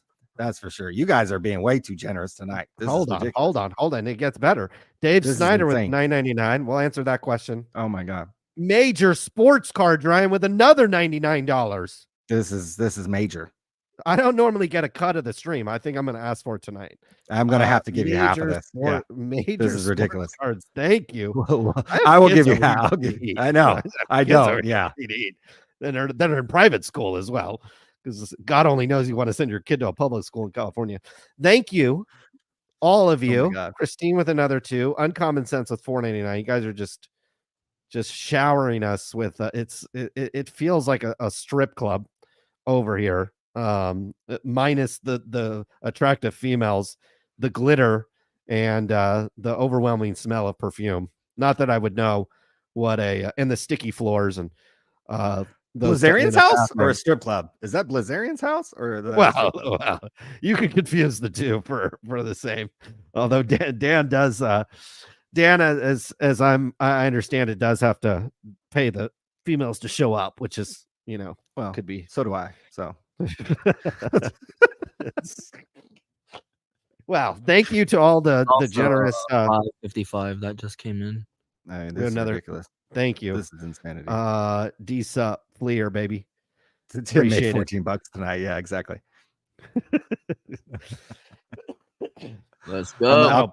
That'll pay for some Magnums and a bottle of lube. I need lube. Slightly back on topic. Ryan, I've been selling a lot of cards on eBay. I've been buying this stuff. I've been buying these lots on eBay, turning around, getting the lots. Sometimes I know what's in them, sometimes I'm not, and I turn around and I list them on eBay. I'm just going to tell you some of the players that I've sold. This is in the last 24 hours. I've sold Matt Hasselbeck. Ooh. I've sold Brody Croyle. Ooh. I've sold Max Schruck. Who? I've sold Maurice Jones-Drew. Okay, now, needless to say, I've sold a fair amount of Michael Jordan, Kobe Bryant, Kylian Mbappe, Messi, Jonathan India, some LeBron, Steph Curry's. So I've sold the the top tier LeBron, Kobe, Michael, those types of base cards. But again, just over the past couple of days, well, actually the past 24 hours, backup quarterbacks, backup running backs, people that barely have played in the MLB. So you don't have to go it's a myth that you have to go, after the top guys, and you've got to go after the top stuff that's on the card ladder indexes and all this stuff. I mean, I got a great deal on a lot over here. I bought this is all 2008 Bowman Chrome football numbered out of 150. I paid like 60 cents a card for these. Oh, and William's going to make fun of you for that. Well, that's okay. Williams, that's okay. Heaven forbid you buy some cheap boo and try to flip it on eBay. That's okay. That's okay. Because I guarantee you, William don't got a 18 karat gold Sky Dweller or a president. I got an 18 karat gold president, and my wife wears an AP. So I guarantee you, his wife or girlfriend, if he has one, ain't wearing no AP. And I just bought 3 carats for my wife's ears. So I'm over here selling the low end, and I think I showed off a bunch of $1 Michael Jordans, and people were making fun of us. What did we buy last week, Ryan? Did we buy we bought like a $1,200 Michael Jordan or whatever it cost. So here's a stack of boo right here. A bunch of just great boo. I love the boo. I mean, the boo, you sell the boo and then you buy the good stuff. And you got the stacks. Boo, you sell the boo and then you buy you got an echo. You buy the good stuff. Echo, baby. And you echo. got the stacks. Turn down the stream. Mute your stream, Christine. There we go. How are you, Christine? Mute your stream. No. We lost her. We lost her. She dropped. That's some people will be happy about that. Some people will be sad. I mean, 12 minutes left on these auctions. Heaven forbid we promote Ken Golden. Jesus Christ. Oh my God. Heaven Ryan, forbid. Should we have been buying on Star Stock for the last year? My bad. Are you saying we should have been buying on Star Stock? We should have been buying on Dibs and Star Stock. Yeah, that's right. My Slaps and all these other stupid websites you guys fucking buy on. Sure. Heaven forbid. We should have been buying repack products from Backyard Break. The Nebula and the flamethrower. Yeah, exactly. So yeah, look, the market, I didn't think we would talk about this as much as we did, but we hit it. I think baseball's down, and you're seeing that. I think you're seeing that in the Topps offerings lately, where they're going brutal. completely off the reservation, because there's no golden boy right now. The golden boy of the hobby was Ohtani. Him changing teams and then getting the huge contract and then the betting thing, and now he's not pitching this year, has cooled off him in his market some. And the next golden boy was Jackson Holliday, and he went in an 0 for 59 to start his career, and now he's back in AAA. So maybe there'll be a buying opportunity for Holliday at some point, but you're really going to have to hold your nose and do that, because guess what? Probably in a year or two, Jackson Holliday will be batting 270 with 1 home run and 11 RBIs, and you guys will be chasing some other little 18-year-old that's supposed to be the next greatest thing. Literally, I will pull up the comment where somebody wrote 5 paragraphs on a video I made where I didn't talk shit on Julio Rodriguez. I said, hey, he's probably like a 280, 25 home run guy. And the guy was like, he's the greatest outfield prospect since Mickey Mantle. How much you think that guy fucking lost on cards? Well, I mean, for a lot of these guys, it's unrealized loss. You know, they pay $2,000 for the card that's worth $400. They still don't recognize that as a loss. They're just sitting in the box now. So I think, you know, that's how a lot of people kind of factored in. I watched this YouTube video today. Somebody sent us to us on Twitter.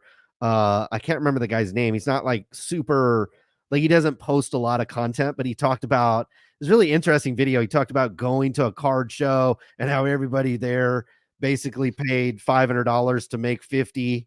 And then a lot of people say, oh, I made $2,000 selling baseball cards today. Well, yeah, you've spent $50,000 on them over the past 12 months.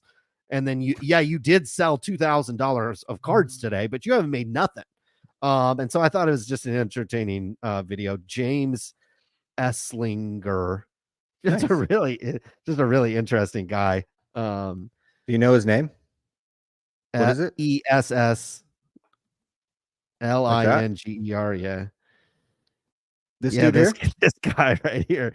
And so that first video he posted, I guess it was a couple days ago, somebody sent us this, and he just goes on a walk, and the dude is funny, and he goes off, and he said, I could, instead of going to the card show, I could have went to church. And it's just one of these really cool guys. And he's like, I didn't get to. And he talked about how he spent all this time pricing his cards, sorting his card, basically fondling his cards. You know what I mean? And he's like, I didn't get to go on my walk. I didn't get to go to church. I didn't get to hang out with my friends. And then I didn't make no money. And so he was actually like really honest about it. And I thought that it was a cool, honest take by the guy. And I thought it was interesting. We loving it. Christine's back. Christine. Hey fellas, how are you? We're doing great. Wait, now I think I'm sideways. Hold on a second. Someone said I was hammered. No, wow, now I'm sideways. Hold on, let's see if I can get the there we go. Hello fellas, how are you? I was on hold for an hour on the old link the whole time. And now I switched again. What's going on here? I got to do a better job at dropping the link in the chat every time. That's all right. Anyway, I'm sideways now. What are you gonna do? First off, let me tell people in the chat that I spent my own money. That $6,000 was mine and not fucking yours. So mind your own fucking business. I did it with my fucking money. Okay. And I started out with $30 and I made 16 fucking grand. Okay. There we go. So let me tell you something else. Why is everybody so upset about what I did with my money? It's my money. I took responsibility for my actions, for my mistakes. Did I listen to a jerk off? And when you guys asked me what I'd like to do, I said flip-flop. When you asked me what I wanted from him, what I wanted to hear from him was this. I made a mistake. I didn't know what I was talking about, and I apologize. I would have accepted that, and we could have had a cosign flip-flop and had a ball with that. So if Topps makes a flip-flop card, I am getting a cut of that. There's no doubt about it. But no doubt. All these people are upset with me and that I should have known better. I should have known better about half the fucking guys I dated. I should have known better about a lot of shit, okay? My whole life is 51 years. You think listening to a jerk off was the worst mistake I ever made? Are you currently dating anybody right now? What's the man situation in Christine's life right now? I'm waiting for the sex bus. Oh, I thought we're going on tour in the sex bus. Yeah, we're picking you up in the bang bus. So Christine and Rattle Pokemon's already on it. I'll be ready. On it. Okay, I know Tim's in. I know Tim's in for sure. I'll have to bring two more women for Tim. I'm driving that. Tim's driving that bus. Who is that? Dexter Morgan? Jeff ruined the hobby I love with his bullshit. He asked me to say that, but I don't know who the guy was on Twitter. My cousin had told me about him. He was like almost in tears that I talked about Jeff Wilson. You had mentioned him Tuesday, and I was on hold again. I had the wrong link. What does he care what I say about another grown man? What do you care? You're not related to him. I spent my money. It's my fucking money. What do you care what I did with it? I made a mistake. Do you know how much money I spent on drugs back in my day? A lot more than $6,000. Okay. So let me tell you, I'm not proud of it, but I did it, and that's it. And I could take responsibility for my actions. Alejandro, or whatever your fucking name is. I don't even care. I even go on Twitter.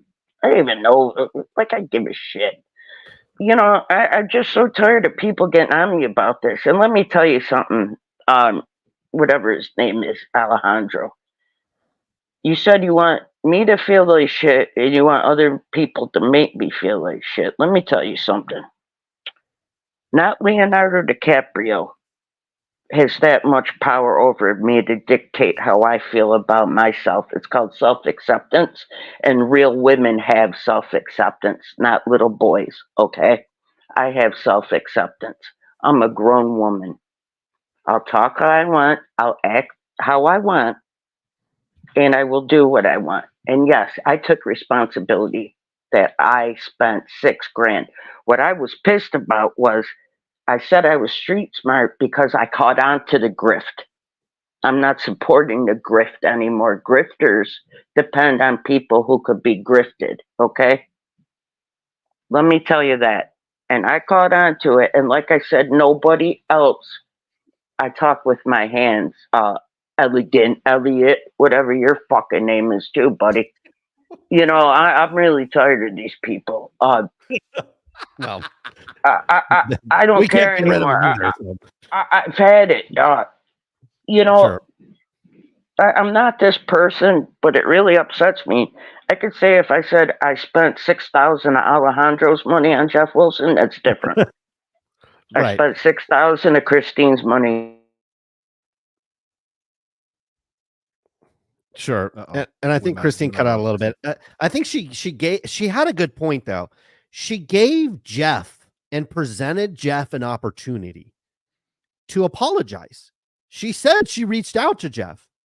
Mm-hmm. And so that was my I took offense to a lot of the criticism that she was getting, because it was like Jeff had the opportunity to be a man. Jeff had an opportunity to respond, but he didn't. He didn't respond. He isn't a real man. He had a chance to respond. He had a chance to apologize. He had a chance to make amends. It's not about 6K or 60K or 600. It's about being a man and manning up. And Christine, not a man, but she got on the stream and admitted something that a lot of people don't. There's so many people in this hobby Yes, I did. that wouldn't have done what Christine did, that got burnt by Jeff, got burnt by Card Collector 2, got burnt by Gary V, got burnt by whoever, and are out of the hobby or too embarrassed to say anything. Christine not only got up there and admitted it, but also gave Jeff an opportunity to make it right. And he's not a man. He doesn't have enough cojones, and he doesn't have an ounce of anything in his body to actually make it right. And that's a shame. Now it'll never be made right.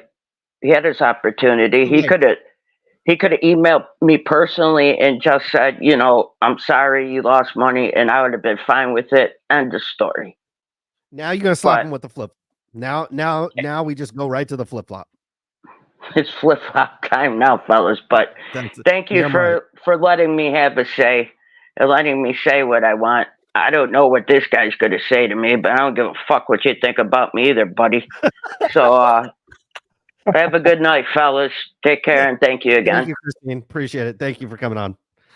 Good to see you. Yeah, I like all people, so that always works for me. How are you guys doing? What's up, Mike? What you got for us? Oh, well, no, you know what? My buddy Juan Alvarez said you guys are good guys, and he said you should go on and introduce Diamond Service Grading to all your viewers, which is our grading company up here in Northern California. Very nice. You guys in San Francisco at the Cow Palace show. I'm sure you remember that. Yeah, we were. Yeah. Anyway, yeah. So if any of your listeners have curious what a computer calculated grade would be and how that's done and what's special about our process. I mean, we have a pretty special process. We have polycarbonate encapsulations, which don't crack and chip when you drop them. We have UV protection, which keeps your card from fading. We have a computer calculated grade based off 32 stress points of a card: corners, edges, surface, and centering. And we have a My Account that, oh, there you go. Good job. In your My Account, if you hit that little man up there by Submit Cards, you open your own My Account. It tracks every card that you ever grade with Diamond Service Grading, and it puts it in your account, showing ownership of it. How many we did this for the hobby. We did this for the collectors. about how many cards do you grade per month? Anywhere from 3,000 to 7,000 cards a month. I mean, we're the new kid on the block, so we're not doing 20,000 a month yet. But that day will come. It's just not here yet.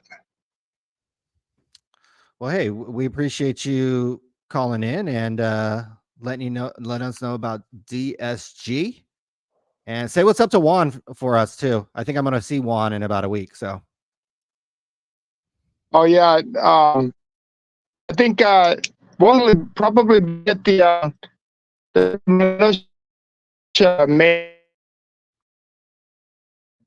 You need to get better internet. We'll break it up a little bit, Mike, but hey, we appreciate you. Yeah, we did see him over at the Cow Palace Sports Card Show, Diamond Service Grading. I think he's going to be at the Auburn Sports Card Show. So if you're ever looking for another grader, I think there's about 8 of them these days.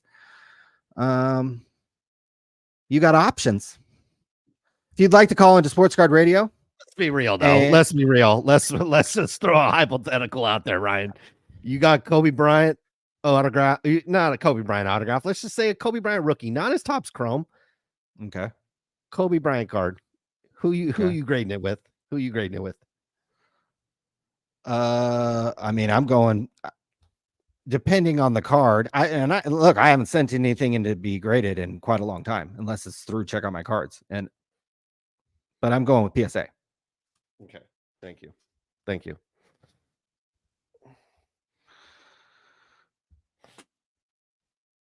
Do you want to let him back on or what? No, we don't have to. No. He shilled a lot already, so I do want to make people aware of a situation though with our boy Kurt's Card Care.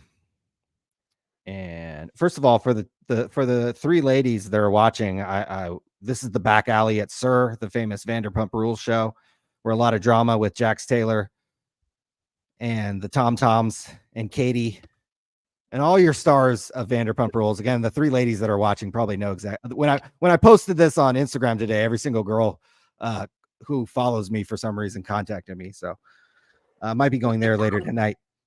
But we have been forwarded emails that there are people who are coming after your boy Kurt's Card Care, and they're asking for his, I guess there's apparently a safety data sheet that you have to have, hazardous communication standard. This might be some kind of law revised in 2012. And this is the second request that Kurt has gotten to provide this document. So if you sell a cleaning product, again, go look in your cupboard and look at the cleaning product. And there's going to be probably a half dozen warning labels on there so that if your kid takes a swig of it, the company isn't liable. And so Kurt, again, I don't know how many guys of you out there would want your child or somebody you knew, or even yourself, to take a swig of the Kurt's juice, and there's absolutely no warning labels, no ingredients, no nothing. So what has happened is there are people who regulate this industry, this hazardous chemical industry, and they are reaching out to Mr. Kurt's Card Care, and Kurt's Card Care has so far been blowing them off. So we'll see how well that does for Kurt. Is my guess is the day is coming when Kurt ends up in a courtroom from either a state government that is tired of him not labeling his products in the right way, or from a customer of his that after they used the product, they sent the cards into PSA and they got decertified. So Kurt's time in the barrel and in the chamber and in the hot seat is coming, and it's frankly just begun. So the honeymoon for Kurt and his fanboys is probably coming to an end. I think we've reached peak Kurt's Card Care. I don't think we go any higher from here, so to speak. At least not in a good way. So yeah, I mean, try to sell this stuff on Amazon, man. I sell stuff on Amazon, and you could sell like a brand that already has gone through the certification, and then Amazon like emails you and is like, send us the certification. It's like, bitch, I ain't fucking Procter and Gamble. Ask them. You know what I mean? It's their cleaning product I'm selling. It ain't mine. And then like Amazon wants you to show or you selling like a toy. And it's like, bitch, I ain't Mattel. You ask Mattel for the choking hazard study that they did. Let alone out here in California. My fucking God. like you want to walk down the street unless you're homeless and you're an immigrant or you're doing drugs, you're more than welcome on the street. But anybody else has got to have a permit and a fucking 3 different forms of ID, and they've got to pay this tax and this fee and this, that, and the other. So, and last time I checked, Kurt's card care is not a minority. He's not an immigrant, so he's not going to be treated very nice by the authorities once they get a hold of this. And there is a standard, and God, I pray that this doesn't happen, but I hope nobody ingests the solution or has an allergic reaction or whatever. That's going to be. That would not be good, obviously. So could end his business. Could literally end his business. Not just end his business. Forget the business. That could put you in jail. There you go. If somebody's 5-year-old drinks the juice and goes to the hospital, you're going to jail, and then they're going to sue you, and you're going to lose both, like instantly. And the judge will be like, "How are you so stupid?" And they're like, "Oh, you're in the card industry." I heard not many people, except the people that tune into Sports Card Radio. Well, not all of them. We have about 800 people watching right now. I'd say about 10% are the low IQ variety. But most people fall into the low IQ, and they filter into the chat every once in a while. The Williams and the other ones that happen to show up in the chat. They've got the low IQ. Mm-hmm. So that just to make you guys aware that the emails Kurt gets isn't all the time from customers trying to suck his dick and be like, "Your product is so amazing. Shout out Kurt's Card Care." There's a lot of people watching what's going on over here and would like to take a swipe at Mr. Kurt. So we'll see what happens. Look, shame on me, but we've got a few minutes left in these auctions. Shame on me for fucking wanting to buy some cards. And we got 13 minutes left on some of these auctions, and I want to see if maybe I can win some of these Tiger Woods cards. Wow, $700. That seems cheap. Well, yeah, because it's a 5.9. I mean, these, it hasn't been rubbed in the sauce yet, so that's the reason why it's underpriced. So and there's actually several of them in that's kind of the same price range. So I was trying to see if maybe, I think anything under 1,000 for a Tiger autograph is fairly solid. At least, again, excuse me, we have to talk to William. Excuse me, we have to bring William on and ask him what investments we should make. Tiger Woods, the greatest golfer of all time. Heaven forbid, maybe we should be investing in somebody else. In walking, and you should be buying these on Ryan instead of buying them on Golden, where we've had no problems buying or selling, getting paid. I should be on Whatnot. Yeah, you should be on Whatnot. Yeah, that's true. You should be on Whatnot. Where there's never a scam ever. There's never been a problem on Whatnot, has there? Never one time on Whatnot. Never one time. Yeah. I guess I could go to Cards HQ and maybe he has a Tiger Woods autograph or something. Buy it from Jeff. So I did comp out. Jeff's got some cards listed on Cards HQ. I did comp out a couple of. I was like, oh, okay, he's got some cards listed. Okay. Went to you can go to that page, and I just noticed, everything's priced. And again, this was not scientific at all. But what I looked at, everything was like $10 over either a card ladder or $10 over, it was like a certain percentage. And I was looking more at not like that Michael Jordan or something, but the $40 Shaq card, or I think I looked at a Juan Soto card that was $40 or $50. Everything was like $10, $15 over eBay. And so, and I understand you've got overhead. You've got employees there that don't greet anybody. You have to go pick back and ship the cards. And so there's overhead there, but he only has 1,500 products on here right now. I think, he just added, wow. That's it. The cards. Yeah. I have like 10,000 cards listed on ComC. Like, where the hell is this guy's cards? Well, I think they're still in the, I think they're still in the workup and the build up phase. And it's May. And I think, well, sure. We've been hearing about this fucking shop since November. Right. What the hell do these people do all day? I literally just started listing cards on eBay in the last 3 weeks, and let me tell you how many I have listed on eBay. How many do you have listed? I have listed right now, active listings 548. So And I've sold 61, so I've sold more than 10%. Jeff Wilson has 3 times the amount of cards listed. But I just started 3 weeks ago. Did you spend $3 million on? Did you spend $3 million? Oh, if I had 3 million, I wouldn't even be doing the stream right now, guys. I'd be you wouldn't see me again if I had 3 million. It's May 2nd. This fucking shop opened in January. We heard about it like fucking last year. You didn't need a shop to put stuff online. You didn't need a fucking shop. I guess what they did was they do this weird thing where they buy these Jackson holidays and then they save them until the mythical moment when he gets called up. And at 20 years old, he's just going to be fucking Mickey Mantle and Barry Bonds and just flicking them over the wall, one-handed, broken bats and shit. That didn't happen. Why does he only have 1,500 products? What do the people do all day in his store? Maybe it's selling that fast. And I think they're not doing if you. not. We had our guy Dave Snyder that was like, I mean, there's inventory that goes on to Whatnot. So, what do you need a 14,000 square foot store then? I mean, I don't know. I don't know. Thank you.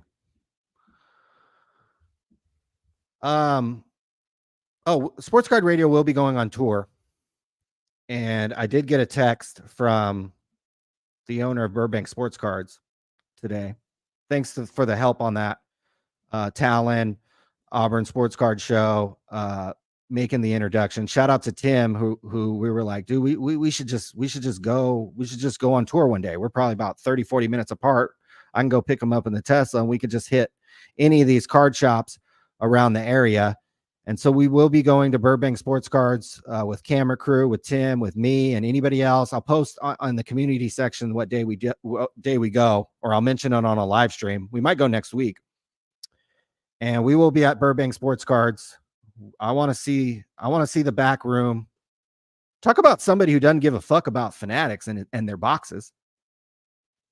You ever hear about Burbank Sports Cards and I don't get allocation or my break? This guy doesn't give a fuck because he sells single cards. He has 10,800 listings right here. How many? 10,800. But I imagine this is his own website.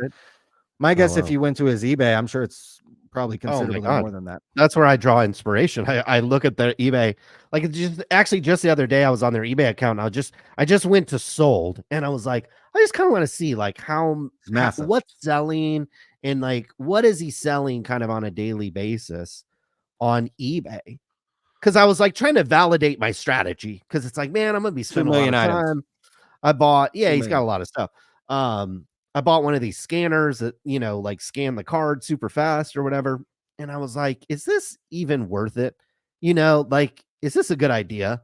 And I don't know. I went to their completed auctions and I was like, yeah, he's got a free shipping strategy, which I thought about. I might go to, but man, you look at like their completed auctions and man, these guys sell a lot of, I mean, they're selling $30, $40, $50 cards too, but a lot of it is just $1 Joe Blow, and sometimes you click on these cards and they got like 150 of them.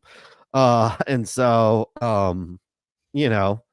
it's an impressive business. Obviously, it's taken years and decades, if you will, to kind of build it up. And it'd be cool to see what's going on. Sounds like you're going to Burbank. Sounds like Tim's going to Burbank.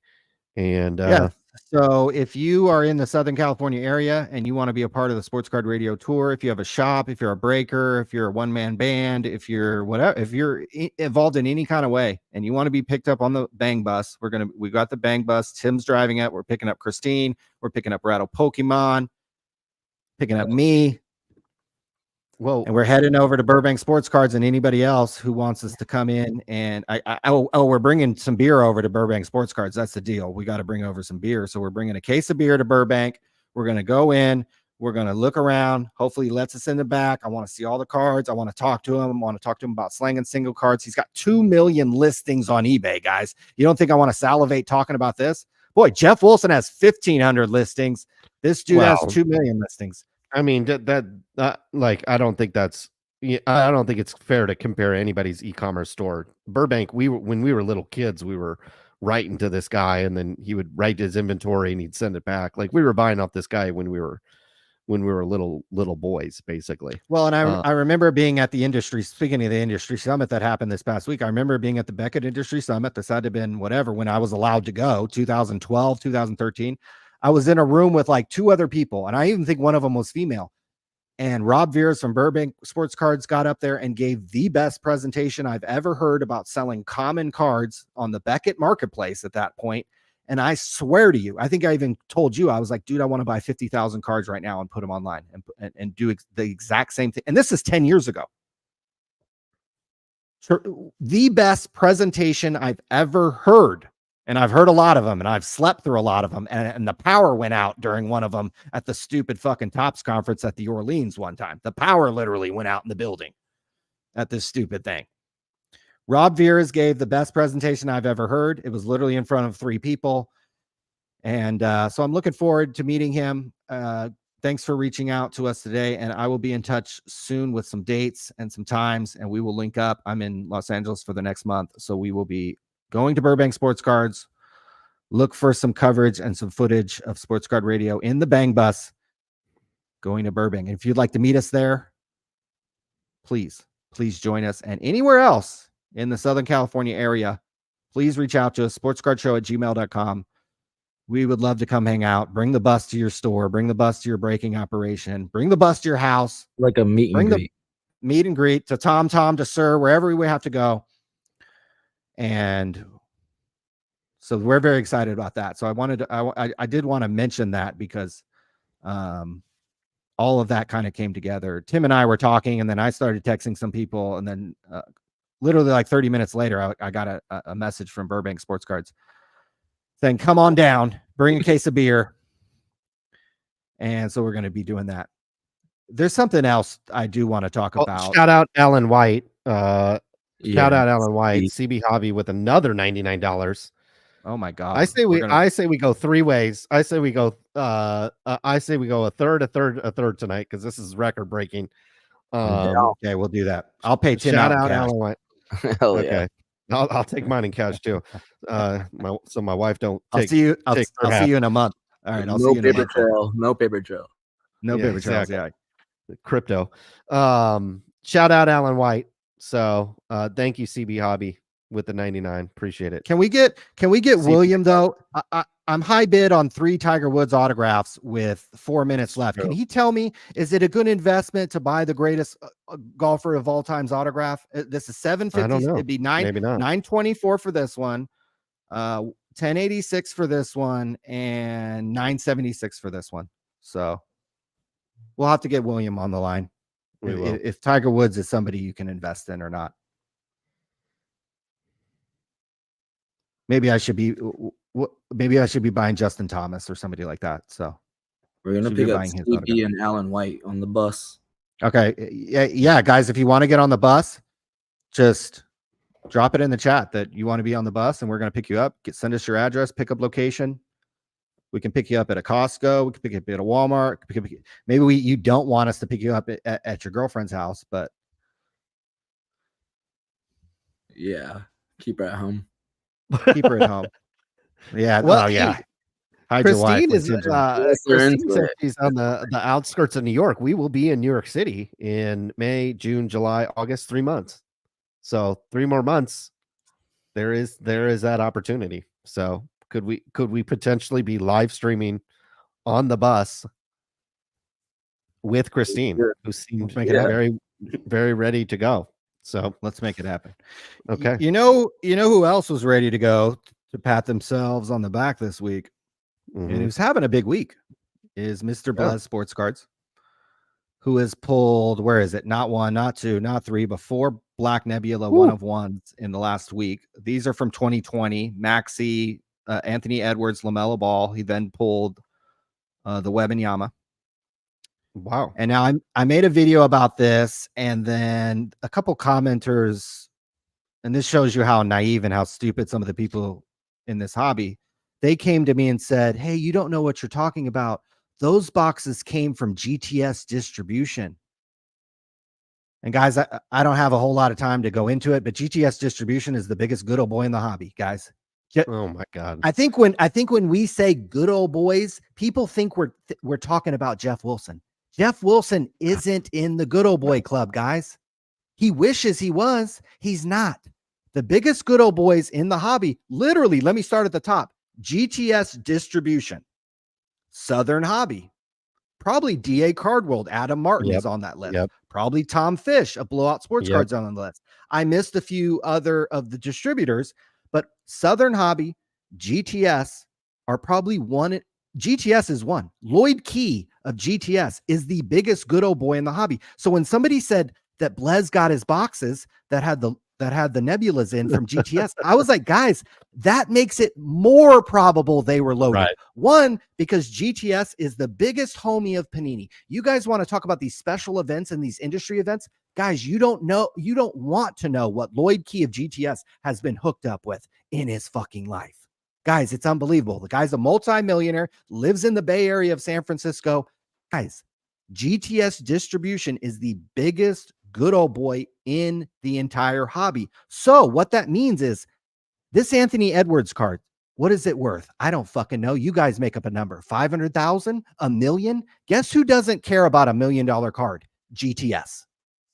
Guess who all four of these cards combined, if you had them all and sold them, wouldn't matter. Because that's always the excuse people want to make is, oh, well, if you knew the Anthony Edwards was in there, why don't you just open it and sell it? Guys, $1 million isn't shit to GTS distribution. Not shit. So if they had the loaded cases or were holding them back, these cards didn't mean anything to them. So you know what they did? They kind of sprung these Anthony. Boy, who's the hottest basketball player right now? Anthony Edwards. Boy, it's really interesting that his 1/1 nebula came up. You know, I had a really good game the other night was Tyrese Maxey. Boy, it's really interesting that nebula popped up all of a sudden 4 years after the fact. Please do not get in my comments and tell me, guys, those boxes didn't come from Panini. They came from GTS or they came from Southern Hobby. That means it's more likely to be fucking rigged, guys. So I want to make that right off the rip. But that wasn't what I wanted to talk about. Because you have these guys who open these pictures of men and they suddenly think they're Leonardo DiCaprio, they're Ryan Gosling, they're Dan Blazarian. They have a 12-inch cock. Blez Sports Cards, anybody could do what you're fucking doing. You're opening pictures of men, bro. There are literally hundreds, if not thousands of you guys trying to do this on Whatnot every fucking day. So this was Blez Sports Cards, who probably has gotten some criticism in the last few days, and he probably, like most people, can't handle the heat. So he runs to Twitter to virtue signal, and this is what he said today. Breakers like us didn't ruin the hobby. We expanded the hobby. First of all, guys, the hobby's different for all of us. The definition of the hobby for Blez is different than mine, and then it's different for Christine, and is different for everybody who's called in, and is different for everybody watching. The hobby is not a fucking black and white. The hobby is different for everybody. Everybody can have their own interpretation on what the hobby is. So when you say we didn't ruin the hobby, we expanded it, what the fuck are you talking about? My response to him was the hobby would continue on just fine if you guys quit today. If every group breaker quit today, the hobby would be just fine. First of all, there'd be 2,000 of you guys waiting to fucking pick up the pieces, or there'd be a whole bunch of people willing to buy the allocation those guys get. People would continue to buy cards and enjoy cards. I'm trying to think of somebody who could quit and that it would be a big deal on the hobby. Maybe Topps, maybe the leagues giving out the licenses. If the leagues just were like, okay, we're done with this baseball card shit, we're not giving licenses anymore. That would probably be a big deal. If Topps just folded up and said, hey, we're out of here, that might be a big deal. If PSA said, hey, we're done grading cards, we're just going to deuces, pack your bags and go home, send your shit to Diamond Services Grading, that might be kind of a big deal. You stupid group breakers who there are thousands of them. The difference between Blez and Leighton and Backyard, they're all the fucking same, guys.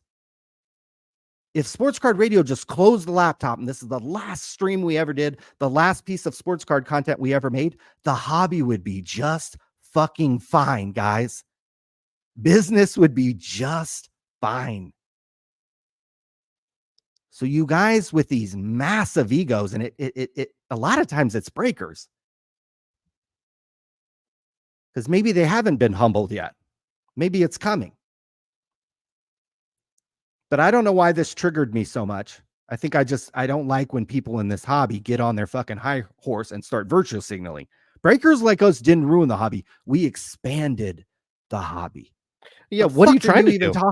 Well, yeah, like what did you get in the hobby to make it decline? You know what I mean? Like, what did Blez Sports Cards set out to do when he got in the hobby? Did he set out to contract the hobby? They'd be like, I got into the stock market and I contracted it. You know what I mean? Like, it doesn't make any sense. So like, you know what I mean? Like, if the hobby expanded, then that's great. And if you contributed to it, well, congratulations. Do you want one of the pictures of men to come over that you fondle and cup your fucking nutsack and cup your balls? Like, what do you want? What do you want? You already make money, right? He already makes money. Now he wants us to pat him on the back too. Yes, that is what they want. These guys want like awards, and they want us to stand up and cheer for them. These guys open fucking cards on a stream, and all 2,000 of them do it the same way. All of them do it the same. Whereas I bet you could watch Sports Card Radio, go watch Card Collector 2, go watch a Jeff Wilson video, go watch an AIH Sports video, go watch an SCV Sports Card video, and they're actually going to be a little different. What's the difference between Leighton, Blez, and Backyard? And then you guys can name anybody else you want. It's whoever's getting the hot cases from GTS, it sounds like. Whoever, and so like, am I like, forgive my ignorance for the product. The Web and Yama is obviously like this year's product. Current year. So the Anthony Edwards is a rookie. 2020. Correct. So, and then is LaMelo Ball in the same draft class? Same. And the other Same, guys same. in the same classes. Mm-hmm. So he got some cases of 2020, and then he got some cases of this year, and he's hitting all the nebulas. So yeah, clearly that you know, and then like you said, he get them from GTS, and people are like, oh my god, GTS, why wouldn't they open the boxes? Well, yeah, come on, guys. These these cards aren't shit. That's nothing. Even the sports card business to GTS is not their biggest business. Like, they distribute a lot of stuff. It's not just like Pokemon is probably a bigger business for them, because I mean, you just can print Pokemon till the end of time. These sports cards have to be quote unquote somewhat rare for them to, you know, maintain some kind of value, especially when we're talking about Prism. I mean, they make a lot of it, but I guarantee you it's not a lot compared to a Pokemon set or a Yu-Gi-Oh set or a Digimon set or whatever. So yeah, I mean, hey, I mean, if he thinks he's contributing to the hobby, hey, just give away the breaks for free. If you want to expand the hobby, just put your money up for the product and then give the spots away at a loss and expand the hobby that way. Like, if you weren't making money, Blez, then you wouldn't even be in the hobby to expand it. Let's just be real. You're in the hobby to make money, and the hobby has expanded. Ryan, you would show up at the National Sports Card Collector Convention. And I think we had a super chat come in, which we'll review here in a moment, saying he remembered you at these shows 7, 8, 9, 10, 15 years ago. And you were like the only dude there under 40. No shit. With a camera. A lot of the tables look like this. It was bare. Look at that. Look at that crowd, guys. That's the National. Look at that crowd. What day? What day? Day 1? Day 2? Does it matter? I guess not. Look at that crowd. Oh, getting a little better, I guess. I think I was the youngest guy in that fucking room.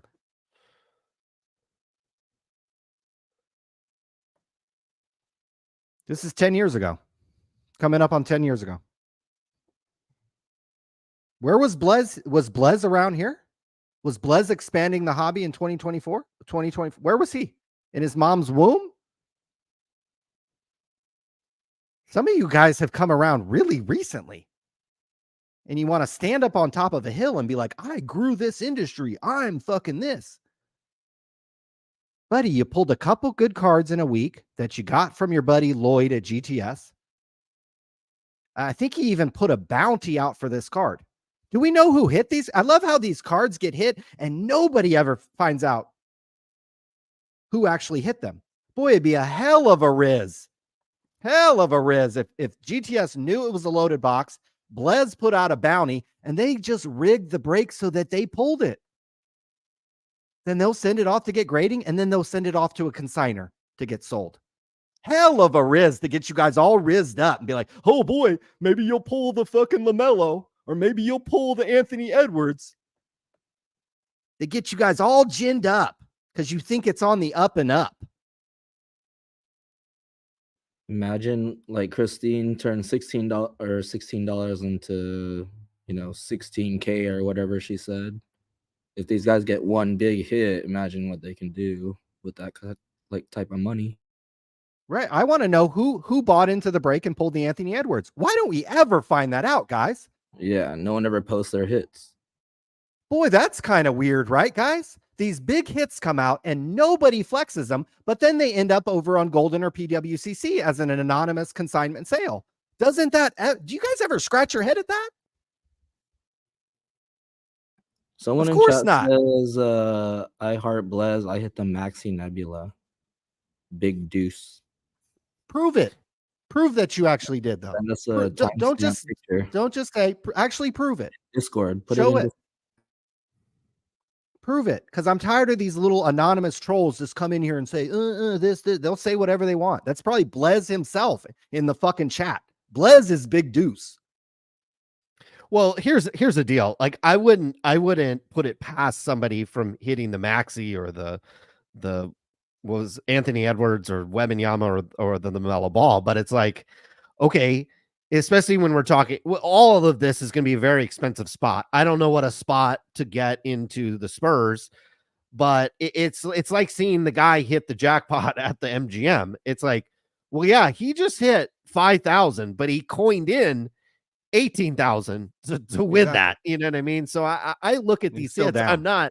I'm not that excited about it, because that the guy dusted off, a ton of money in order to get that. I mean, if it was the first time you ever bought into a break, that's fantastic. But look, I don't necessarily, like, even if the common man is getting these cards, he could have just waited until it hit Golden website and spent less. You know what I mean? Well, yeah, I bet Big Deuce should call in and show us how much you've spent on breaks in the last year. Would the fucking Maxi even cover half of it? Maybe not even this month. You know what I mean? Like, what does a spot in this stuff cost? If you can get I don't know what that card's worth. I don't know what I can assume the Anthony Edwards, who I think is one of the finest young players in the NBA, is got to be worth a ton of money.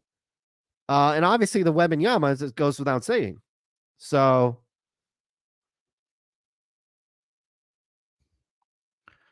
here's a black gold 1 of 5 that sold for for 16 in 2022. Here is a courtside that sold in April for 14. So yeah, his gold, it looks like a gold prism in 2022 for about 10 racks. So it is probably I don't want to say mid 5, but kind of probably like low. I mean, that's amazing. That's awesome. That's awesome. But you know what I mean? Like I bet it doesn't break. I bet he's not even on the breaks. No, yeah, sure. Right. That's my guess. This is all. Some people are like, why do you care how much I spend money? No, all you guys all week were telling Christine how she should have spent her money with Jeff Wilson. So we can take a moment here, guys, and talk about how people are spending their money at breaks. Because you guys were in the comments of Twitter and on the Clips channel telling Christine how she should have spent her money. So don't get in the comments. They're and telling talk us about how I should spend my money. Right. I can't buy Barry Bonds. Oh, this is a $540 card. Remember, we just looked it up. It was 3 something. So this card, wait, where's William? William, do you want to do this, William, right now? William's in bed, right? Come on, it's 10:30. William. He's got school to his 7th grade spelling test. I want everybody to look at this. He had to go to sleep. Big deuce is William. I want everybody to look at this. This same exact card, 9, 5, 10. Okay, this one has the subgrades. This one has the subgrades on it. Sold for $393. Here's one, no subgrades, and let's go on the back. No subgrades. 9, 5, 10. It's at $540 with 6 minutes left. This card has gone up about $150 in 4 years. Show me one of your little butt buddies, Vlad Jr., Bo Bichette, Tatis, all your little butt buddies in 2020 that you guys were drooling over. Go. No, Mike Trout. What has Mike Trout cards done since 2020? So he was saying, you can't tell people to invest in Barry Bonds. You're stupid. Well, here's a card that sold for $393 and now it's at $540. William, call in and explain. Is this a bad investment? This card is almost doubled. William, woohoo! Get your mom to let you call in. Here, I'll drop the link one more time. Ask your mommy how to use StreamYard and call in and tell me about this Barry Bonds card. That's a bad investment. That is up fucking $150 in 4 years. William, has Barry Bonds taken a dead bat in 4 years? Has he done anything? We don't know what we're fucking talking about, though. Excuse me. Let's get back to the Tyrese Maxeys and the LaMelo Balls and the guys you fucking drool over here.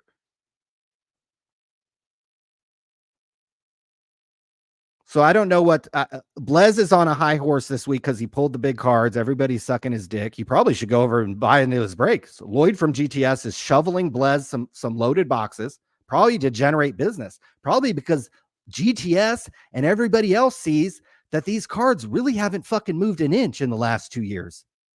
And that business probably isn't as good as it's perceived to be. So a hell of a way to gin up business is shovel these loaded boxes you've been sitting on when Anthony Edwards is at his hottest, put a bounty on it, probably rig the break so that you win the card and get all the money from your unknowing customers who think, oh my God, I'm going to buy into this break and hit this card. You have no shot of hitting these fucking cards, guys. And if you ain't buying into breaks at Blez, at Leighton, at Backyard, you ain't hitting these big cards. Better hope those breaks are run on the up and up. You better hope Blez runs a business with integrity. I'm sure he's nice to you guys in the chat, so you guys think, oh God, this business must be run on the up and up. I would love to hear the private conversations between Lloyd at GTS and Blez. Lloyd from GTS and Blez, you should call into the show. Let us know how you guys expanded the fucking hobby. And how this isn't fucking weird that you pull fucking 4 1-of-1s in the matter of days. While Anthony Edwards is at his hottest, conveniently. And you had a bounty on that card. Hold on, Ryan. Hold on. This guy says, dude talking, which is you, needs to get laid or something. I can confirm. I will not show the text message just because it could get the stream taken down, but I can confirm you were in Las Vegas for several days, or for a week, I think. I was with you for several days of the trip. I can confirm that I don't necessarily think you're having problems. Look, there was a girl over who pulled up at 12:30 last night, guys. Like, it ain't about getting. Maybe some of you guys need to get laid because you're over here sucking Blez off and sucking Kurt off and sucking Jeff Wilson off. This is who you guys fucking get blown from. I think people think we're joking too, but it's like, come to the Sports Car Radio bus and you'll see. Come hang out with the NYC. Ryan, are you going to NYC to go to the Fan Fest or check out some of these NYC honeys in Manhattan? You know, working in the literally a girl pulled up here at 12:15 last night. So we don't have to get into it. We don't have to get into that she was actually very attractive. We don't have to get into does that matter what it cost me. Fucking hey, like I said, if the cameras were rolling in my private, guys, I'm in fucking Bel Air. You don't think if the cameras were rolling in my private life, it'd be a hell of a lot more interesting than anything I have to say here. So I apologize if this is boring to some of you guys. She had what? Did she have what? She out of gas? Well, yeah. Well, to pull up this driveway, you damn near run out of gas trying to pull up this fucking driveway. That's true. What did you ask me about? The sugar babies in New York or what are we talking about? We like you're going to go to NYC. The event's the 16th through the 18th. I think it goes from like 10 to 7 or something like that. And we had Imran from Sacramento Card Show. He can confirm when we show up at these card events, we're not looking to stay for the whole time. We're looking to get in and out as fast as we possibly can. Because typically, and I'm only speaking for you, Ryan, typically you have a couple of things lined up on these apps and you're trying to get in, make a little money, and then, sprinkle a little bit to the little babies that need a little financial support in these cities. And I can imagine rent's pretty damn high in New York City. And you could come over there with a little bit of your California and Bel Air money. Oh, this is dangerous, bro. And sprinkle it down to the little babies again that are drinking the $5 lattes. They're taking the $25 Subway. $5. Yeah, and their job, they got a good job, but it ain't paying all the bills. It ain't paying all the bills. You know what I mean? Like these guys are in these breaker streams too much, man. You looking at these pictures of men too much. Take a break from all of the pictures of men and go look around and look at all the women out there that are single or maybe even have a little man, but don't have no money, don't have enough money and need a little sugar in their life. And Ryan just coming in there being the little sugar daddy. Cause I mean, come on. Would you rather spend it and get a Nebula, Ryan? Or would you rather spend it and do you want to divulge the age of I think you had a little three-peat, if you will, in Vegas. Was the age of that? Oh did it start with a 2 or did it start with with a 2, right? It's late enough in the show. I had 3 different girls in 3 different nights, Colin. Jesus Christ. And 2 showed up here last night at 12:15. I mean, like I said, if the cameras were following me in my personal life, maybe we're a lot more entertaining. That's why I went by Sir today to just see if I could apply to be a busboy and get on this goddamn show so I could fucking get some Instagram followers or something. Okay. I don't know what that is. Damn. I don't watch TV. They invited me. The women watching know exactly what I'm showing right there. So.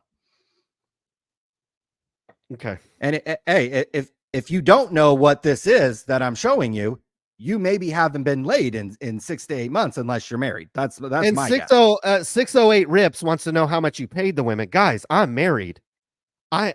It don't matter, buddy. If you dating them, if you marrying them. How much was that AP, Colin? How much was the AP you bought your wife? You don't want to know. I mean, it's like 30. The earrings I just bought were like 35. The Louis bag I bought in January was like 45. You were there when I bought the Louis bag in Miami. That was 45. Like, it don't matter, guys, if you marrying them, if you're dating them, or you're just doing them. It's going to cost you some money. There ain't no free breaks, 608. There ain't no breaks that you can get in for free.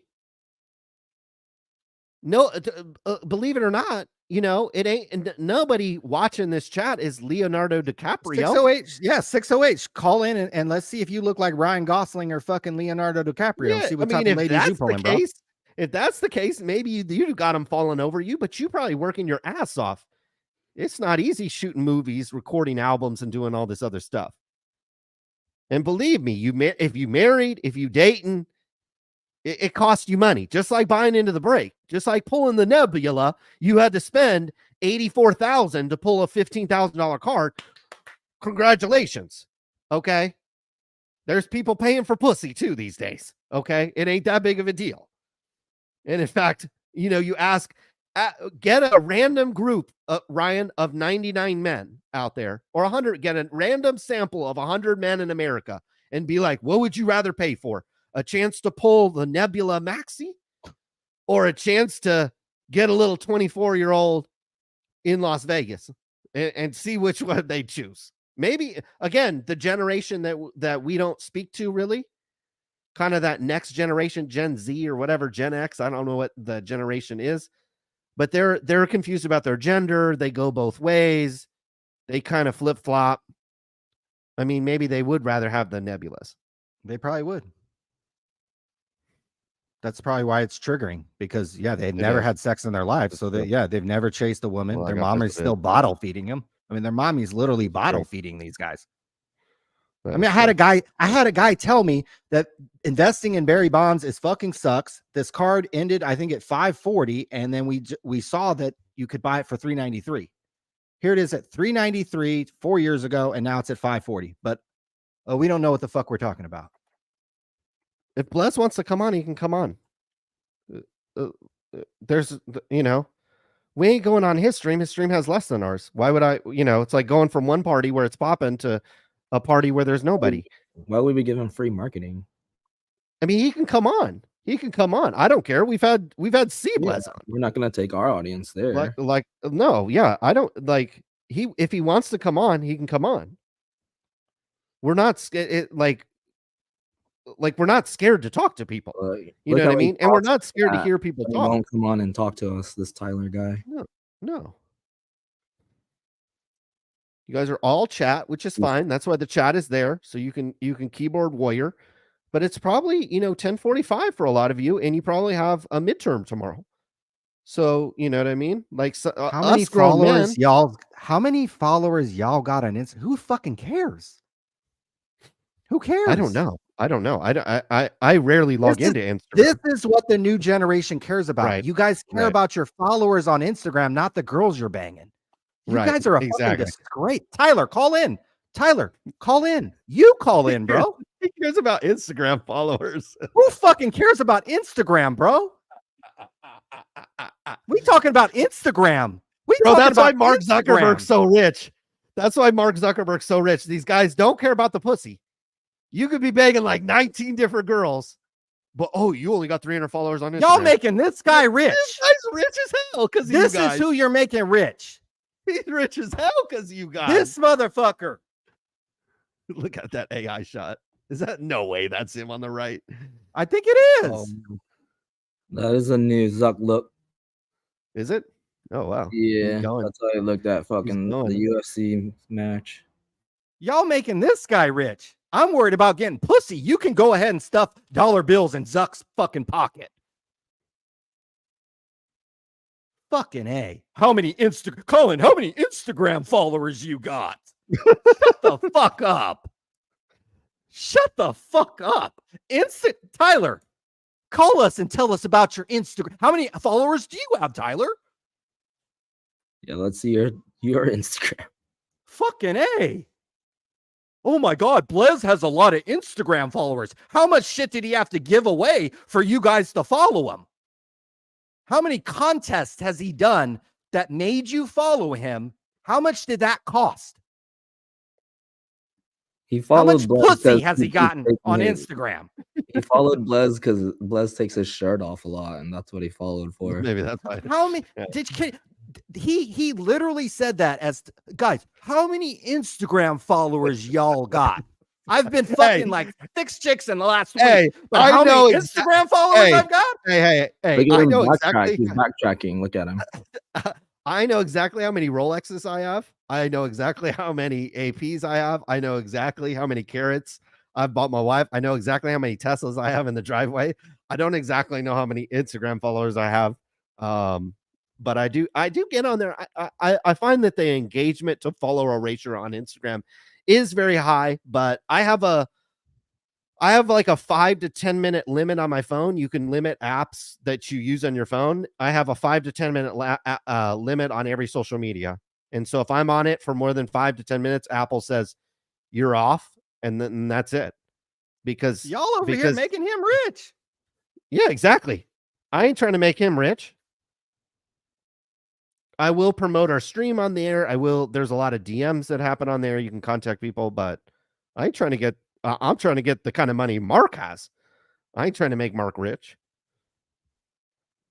Only person I might care about it on Instagram is Dan Blazarian. So I can slide into his DM, walk a half mile down to his house, and maybe fuck some bitches and do some cocaine. Hey, there's some real stuff you can be following on Instagram. I know that. So you just gotta be, I don't follow a lot of the card accounts. Let's just put it that way.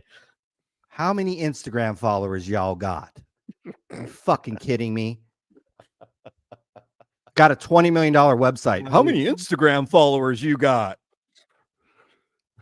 Did I win those Tiger? I won 3 Tiger Woods autographs, but we're talking about fucking Instagram followers. You just spent $3,000 on Tiger. It's like I think I even posted it on Instagram. I was like, I don't know. I forgot. I've lost count how many Tiger Woods autographs we have. We probably have 20,000 in Tiger Woods. There's 3 more, Colin. Yeah, that's great. I'm excited. Fuck me. How many Instagram followers I got? Wow. I'm not sure.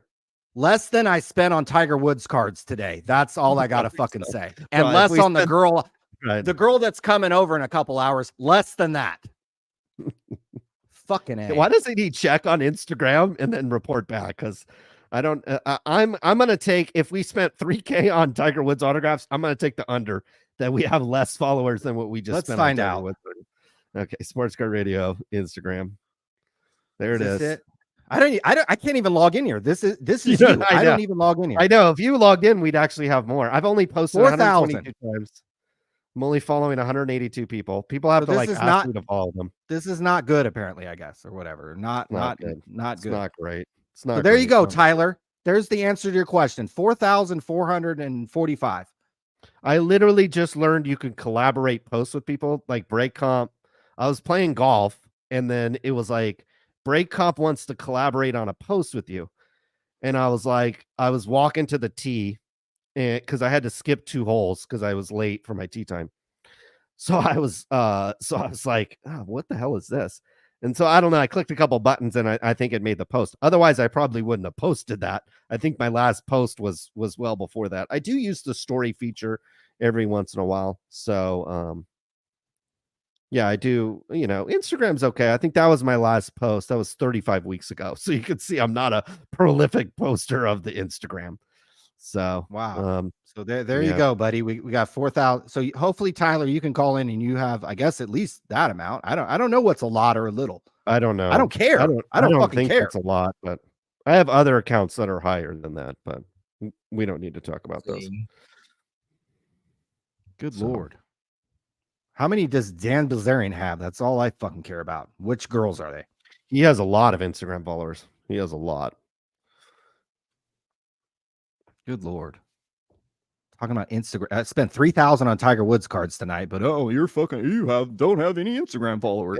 It's really degenerated quickly. Why don't we go? Let's go to the chat and kind of wind things down here. We're getting close to 11 p.m. Eastern time. Some of these guys do have like midterms, or if they're at one of these colleges that aren't protesting. I'm going to SIR tonight. Are you? Okay. All right. Timothy Smith, love the intro. Yeah, we'll play the. Hopefully it doesn't offend B-Side that it got remixed. I don't think he'll mind. He does have a new album. Could you bring up B-Side's website? If you could find that. He has a new album. He's selling only go to his website. He has 7,000 followers. Is that good, Tyler? Tyler, is that fucking good? That's way better than piece of fucking shit. So he has a new album coming out, and I think he's only gonna sell it. So it's that top physical one. So he's only going to sell it physical, at least for a little while. And what's cool is you can get just the CD. It looks like for 15. No, I bought that, but scroll down so you can get a t-shirt. I kind of like the t-shirt.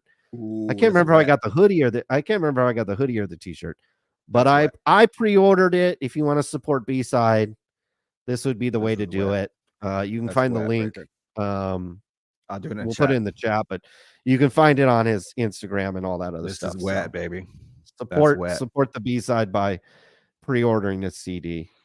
It looks like maybe you can just buy the merch outright, or I don't know, but I pre-ordered the album, and I'll be excited. We got merch, baby. We do have merch. Okay. Oh, very nice. Yeah, we got to. Maybe we'll have to do like a collaboration. It's like one of those things where it's like, sports card radio, but in B-side at the same time. Man, excuse me. I've been sick for the whole week. Country music at its finest. This is a banger. SCR just won the Country Music Award. That would put the haters on tilt. Damn right. Right. I know you'd be excited. I can't say this because I'm married, but I know you would be excited if we got invited to the Country Music Award, because not for the award, but oh my goodness, the pee walking around that place would probably be something you never even seen before. Wow, cool song. We'll play it again here in a moment. I'm not even a country fan, but that version is fire. SCR trucker hats. That's a good idea. Definitely cop a SCR trucker hat. That's what I want. Hey, Ryan, it's Josh. I'm on my wife's handle. Well, Lindsay. Oh, there we go. I'll bring Lindsay on. I emailed you a few times about the PWCC mess. He also has Betsy's cell phone number if needed. You might already have Betsy's cell phone number, right? Is that can you confirm or deny that?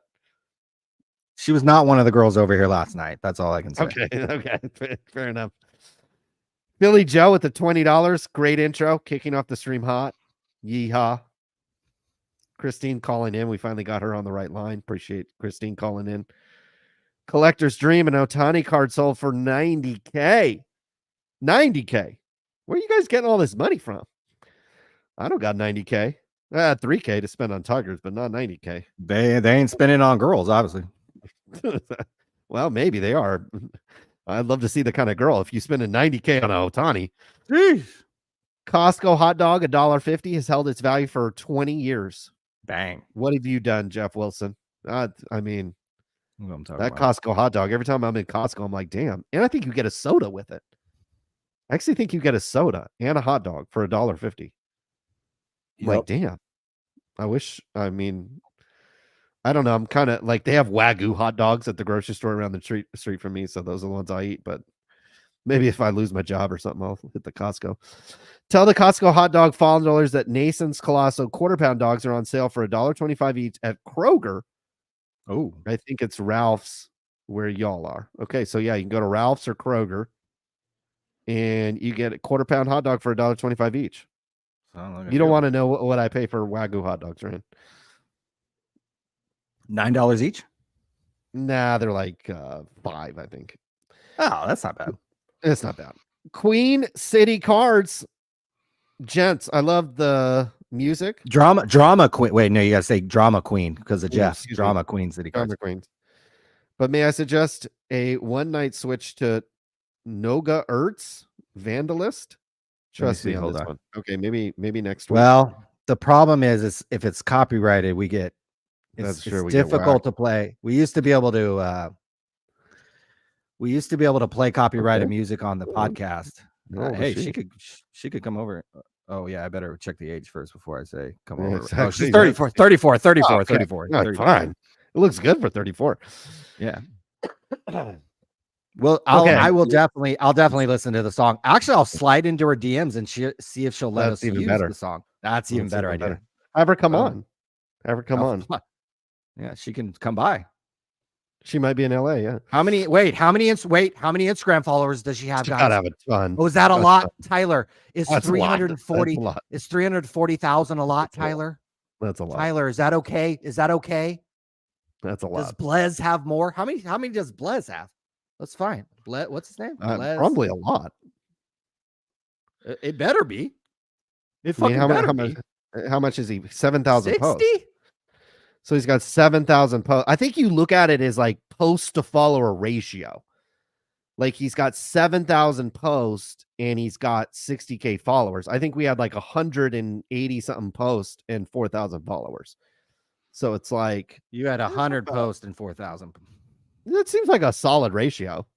If I would just like post more, but again, I have like a 5-minute limit on it. you check the. How many you check times the- did these check the dorks models. post today? I mean, these dorks post. Literally, there's 8 posts today. So these Yeah, I guys mean- spend a lot of time on this shit. They better have a Yeah. lot of followers. Right. They spend Right. all day on this stupid app, Yeah. earning Zuckerberg money. Right. I mean, yeah, you're building your business and your brand and stuff, and that has value. But Go right ahead. break comp with the 50, Christine with the 2, producer Tim, Jackson Holiday. It's probably accurate. Christine, we finally got her on the show. Johnny V with the 20, always a great show. I can say I remember you guys at shows back in the day, the original YouTubers. I think we were putting up some of the first content on about trading cards. I think like Cards Infinity was kind of like the first guy to put like one of the first like popular breaks and stuff. But Ryan definitely first to actually go to shows and show you what was going on there. And some of this footage is definitely archival. Don't look at the prices. Don't look at the prices. Yeah, don't look at the prices because you wish you would have bought everything. $200 for a Montana autograph. Rookie. On his rookie. CB Hobby hooked it up tonight. $99. We're going 3 ways, splitting this 3 ways. And we'll kick Christine a little bit too. David Snyder with the 10. Does Kurt's Card Care have a patent? Maybe the solution is like Coca-Cola's secret formula in the vault. Jeff should buy the formula. More revolution to retail. I'm sure Jeff, if he was could get offered it would have been Jeff's best investment ever if he invested in Kurt's Card Care. Mm-hmm. Major sports cards with the $100. Keep it up, boys. Thank you very much. Really appreciate it, guys. Ryan's gonna, a baby and a 20-something-year-old baby that has a Louis Vuitton handbag and lives in a closet is gonna appreciate some of this money. Oh, she gonna appreciate it. Bam, SCR ballin'. Tim's 4.2 is ballin' too. Wait till we get bought out, guys. This is how I subscribe to this dude's OnlyFans, correct? $4.99. So yeah, maybe that's how we unlock the value of Sports Card Radio, right? Have some kind of OnlyFans. Tim is making bank on the stream. 4.62% of every one of them. Yeah. That's exactly. I got to cash them out on Thursday. You know who makes bank on the stream is Google and Apple. If you donate through an Apple device, they take 30 and then Google takes, I think, 50 or 60. So if you donate 100 through an Apple device, we see like 30 of it. Yeah. So I don't want to like minimize what people have done, but big tech is rich for a reason. Flea with the 555 with the D-Sup. Thank you, sir. What's up, SCR? Love the show. I tune in every Thursday. What do you guys think about Topps redemption?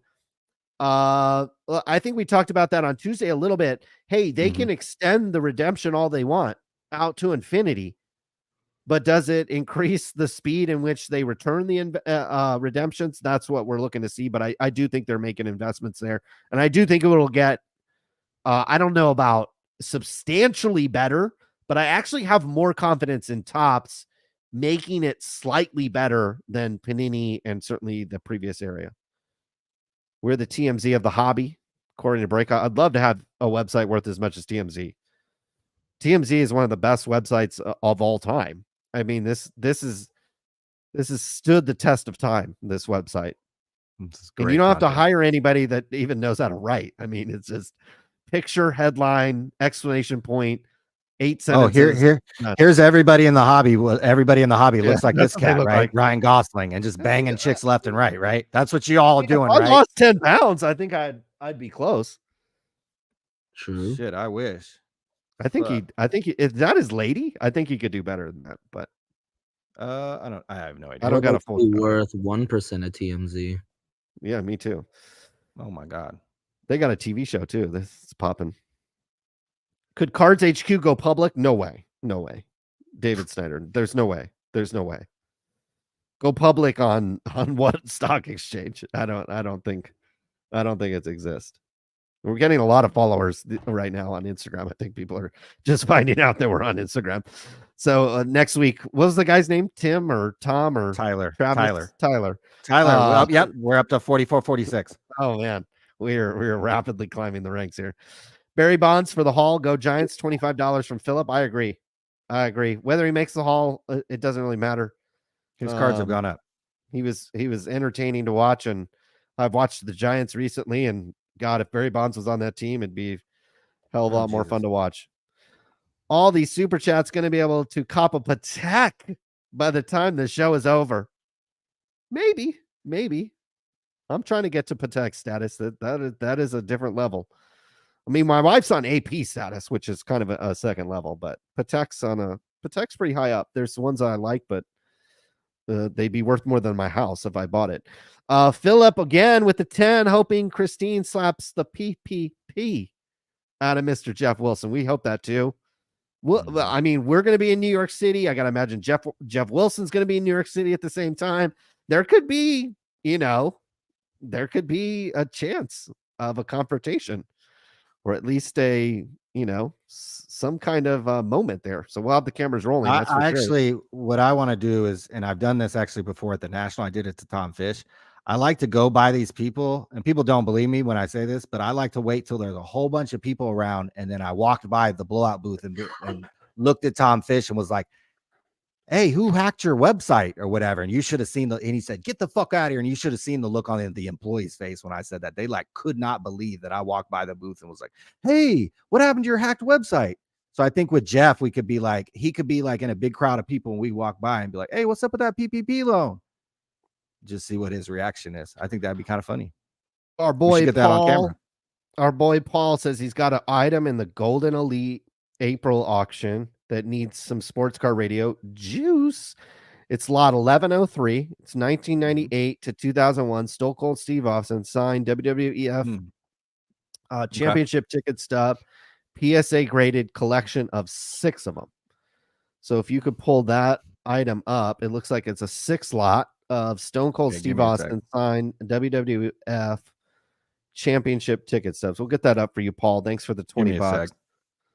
Ryan's on Bel Air internet, which clearly is not blonde dick. The women in Bel Air are a little bit better than the internet, it sounds like. Although I didn't see a picture. I got to see the ones in Vegas. I have not seen the quality that that one in Vegas, boy, there was a reason why she came over 3 times in 2 days. So I need an invite over. That was top tier. Okay, here we go. So this is the item. Very slow. Wow. Okay, at $1,000. Seems like that's a little light. That's I can't do math right now, but that's less than $200 a ticket. Some time left. Well, actually, only 1 day. Wow. Seems to me that's a pretty good deal. I don't know what a Stone Cold autograph goes for, but right now you're at like what, like $150 each, like 106-ish. Yeah, that a little more than that now. Ryan just popped a bid on you. But yeah, seems to me that's a fair deal, and there you go. I don't know. I don't know the current value of Stone Cold autographs, but you get 6 of them there. Inscribed. Look, that one's inscribed. Oh, that's cool. 6X champ or whatever. That's dope. Neat. Okay. That's hard as fuck. Yeah. Okay. We'll have to talk to Paul how he acquired those. Did he get them in person? Or... Pretty cool. Cool item. And hopefully that auction goes well for you. Ryan did put a bid on there, so I think you got your $20. You got your $20 there. Drama Queen City cards with the $2. My sales are down 28% month to month. I can handle it. Yeah, I noticed this month on Check Out My Cards was slow for me, but eBay has I've put my time into eBay, and so things are moving on eBay as we speak. CB Hobby with the 99. He wanted to shout out to Alan White.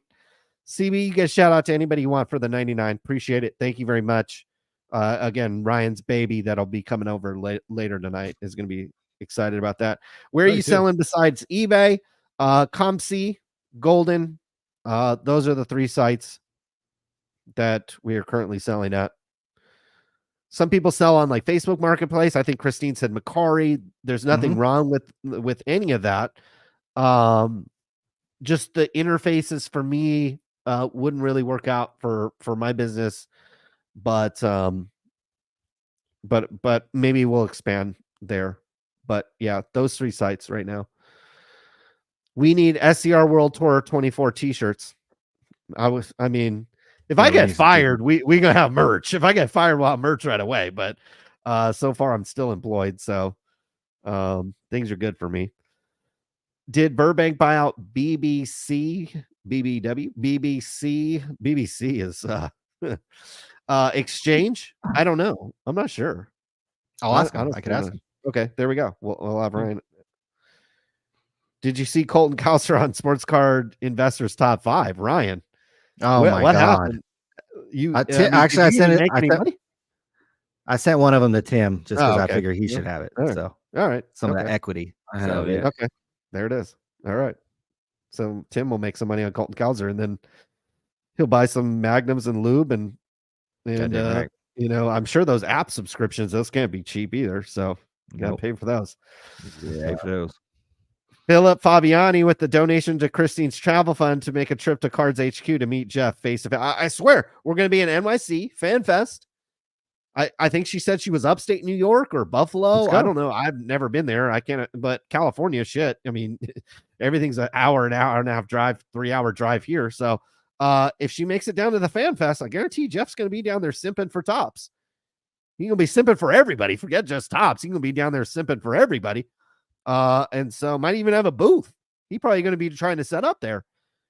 Bring your flip-flops. And I'm not, I'll be clear. I am not like, I would not assault a person. That would be a quick way to go to jail. But you know, kindly ask Jeff Wilson. Not in New York. Maybe not in New York, bro. Oh, that's true. That's true. If you're an illegal, if you're here illegally, you probably could murder Jeff, and they would simply give you a hotel to live in for the next week or two. If you're homeless or an illegal, you probably can do whatever the hell you want to Jeff. But if you're white, you probably shouldn't do anything. You gotta be able Jason Moran. Did that sound racist? It probably was. Jason Moran, $10. I work for Big Pharma, make $220K, and don't have the money some of these people pay for breaks. I'm with you, bro. And to flip cards, where are they getting the money? They have to live at home with some massive credit card debt. I think it's credit. I think you hit the nail on the head. Whether they live at home or not, I don't know.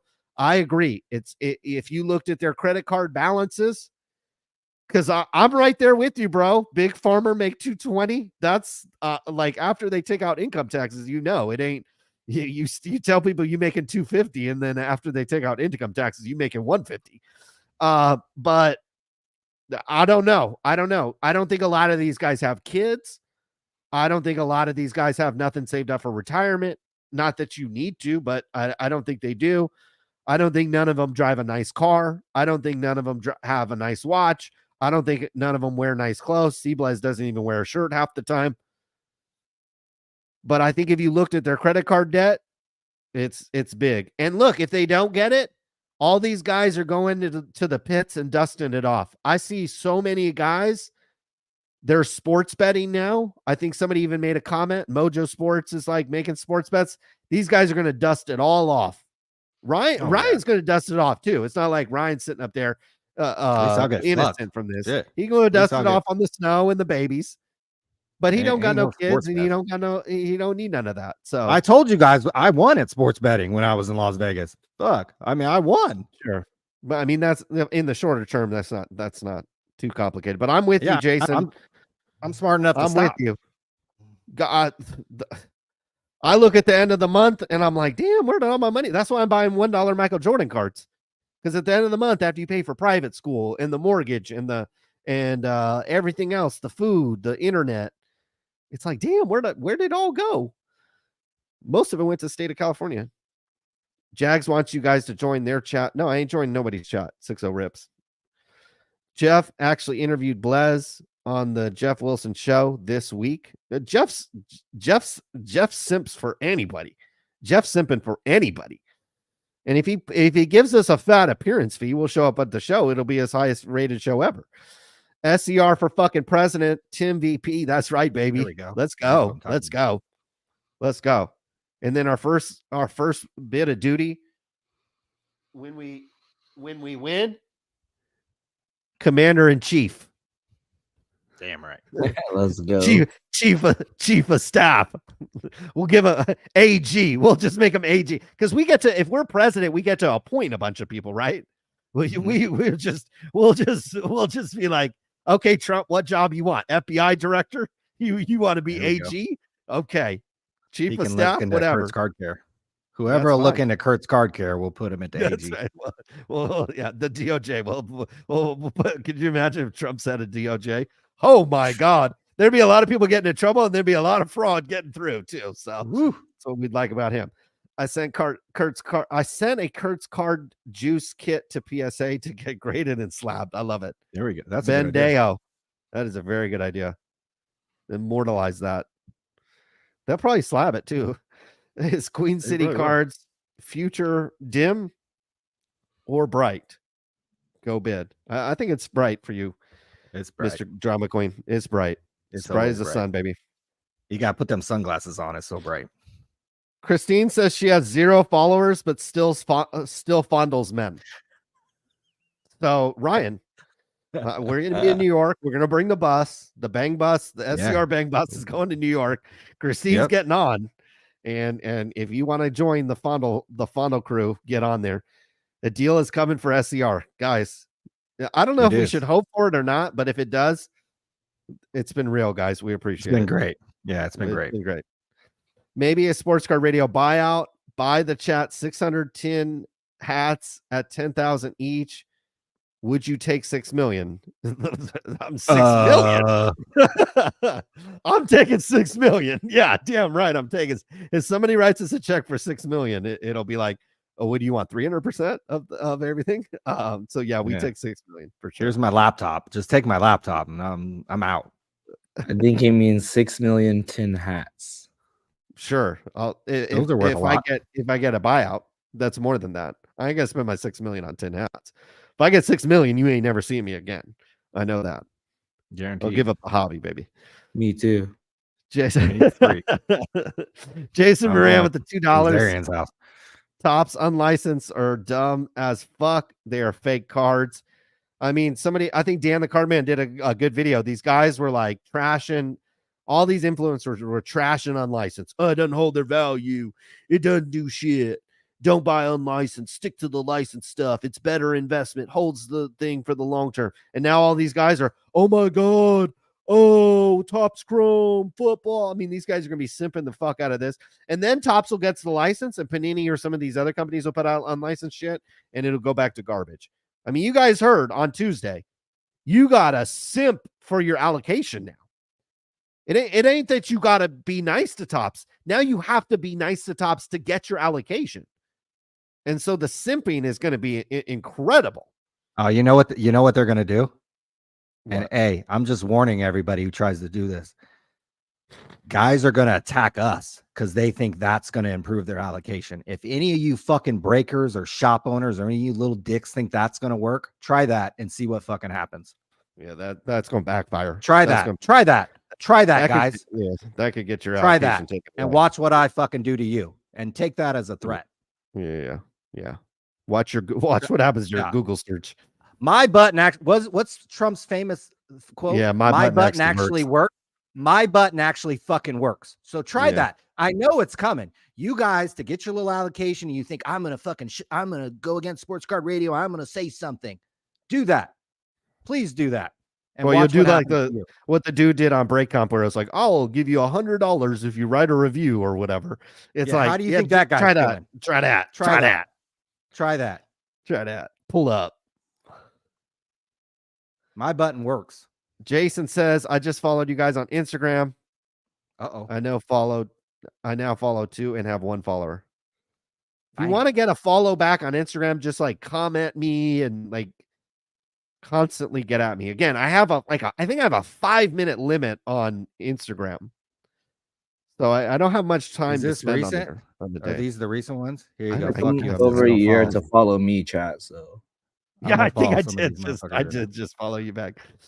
I don't notice like it right away. So like Anybody I'm who terrible at this. I'm terrible. I don't at know this. how this works. I don't know if this is the recent ones up top, but I'm following these. I have no motherfuckers, idea. So there I you have go. no idea. So there you go. And we I have love following. $9.99. Oh, so this guy Wolf Shirt guy wants the Stone Cold Autos. Get in there and bid, baby. You got another day. Well, yeah, Army Get Cat, in here. Army ATC. Keep up the great work, fellas. Been around since the early years of YouTube. Thank you very much. Thank you. We really appreciate it. Means a Thank lot. you. Looks like a David Morales is trying to join, but his shit ain't connected. Look at that packed place. Says he needs a mic. So David, if you're watching, you need your mic connected. Otherwise, we can't connect to this stream. Look at how this is where you guys are gonna go. This is it, baby. This is where you're going in a couple months. Yeah, you guys can go to Cleveland. I'm going to NYC, guys. NYC. Ain't no maybe maybe NYC will look like this though. Hey, what's up, guys? David, how are we doing? Good. I just want to start off by saying I fucking love you. Thank you. You guys, I just got home from a Somerset Patriots game, so I just restarted the stream. But you guys are amazing, and I just need to come on here to give you guys some credit. Credit where credit's due. Thank you very much. Appreciate that. Does your wife, are you married? Do you have a girlfriend? Does she know about your card collection? What's your relationship status? I'm single, ready to mingle, 21. Oh, there we go. And I use Kurt's Card Care Jizz. That's what I'm talking about. I trim all my cards, make sure they're all clean. Right. Got to keep it trimmed. And yeah. You guys want it? What happened? Are we gonna pick you up on the bus? We've got the bus. We're gonna go to Burbank Sports Cards. We're probably gonna hit some of the big shops and big sites to see in Southern California. Do you want to be picked up on the Tim's Bang bus? Here I would love to and bang some milfs. Yes, exactly. All righty. I just wanted to pop in and say hi. Thank you. Hey, David. we appreciate that. Thank We you, love David. you. Peace out. We love you. Thank you, brother. Peace out. Thank you, sir. Thank you very much. We love that. We love it. We're picking David up. So David, Rattle Pokemon, Christine. I forgot to talk about the Rattle Pokemon situation. Our boy's over here getting fucking sued. And now he's fighting back. And the thing I love about this is I think he said in the video right here, let's see if they still up. I know it got copyrighted, fucking infringed or whatever. So I love this right here. Look what he spent. $41,000. So what's going to happen is Rattle Pokemon's going to get, because he got sued in the state of Arizona, I believe. He's going to be able to counter sue this number. Hopefully this number just keeps going up and up. So Mr. Bassick's, a former sports card trimmer, has now moved to gaming cards. He, for whatever reason, thought it was a good idea to file a defamation lawsuit against Mr. Rattle Pokemon, probably because Mr. Rattle Pokemon, I believe, does not reside in the United States. So Mr. Bassick thought he could slide this one through, but looks like Rattle spent about 41 racks, or his lawyer did, to respond to this. And my guess is you're going to find out. It's going to take a while, probably in about a year, maybe a year and a half. That Sean Bassick out here in California, this could be over in a couple of weeks, and then what ends up happening is the lawyer has a certain period of and again, the laws are different in every state, but for the most part, they're all modeled very similar. But the lawyer has a certain amount of time that he or she has to wait to collect, and then you can do an involuntary bankruptcy on them. So even if Sean Bassick's like, oh fuck it, I lost the case, but I ain't gonna pay the 41. Well, then you're gonna get bankruptcy on you, and that might be worse than 41. Because try to go, all your credit cards will get shut down. You ain't gonna get a mortgage. You ain't never buying a car on credit. You ain't buying nothing on credit. Nothing. And every time you apply for a job, if you working in the financial industry or anywhere where their money is sensitive, you have to tell them you did a bankruptcy and it was like involuntary and you lost a court case. So these guys that say, "Oh, I'm going to do defamation," that's why we always tell them pull up, pull up. Because we don't got nothing to lose. You pull up. You pull up. You about to lose a 40. And try that. You try to lose a 40 ball. See how that works. So hopefully the laws our button works. Our button works. My guess is Rattle Pokemon's button's going to work here in about a fucking 6 months to a year. I love to see that, baby. Love to see that. Okay, folks, it is 11:30. Eastern, 8:30 Pacific. I know Ryan and Tim need to get wet tonight. I'm gonna go to bed. Guys, hopefully, what is this? Tom? What the hell is this? This is just This is where you're going y'all tonight? need.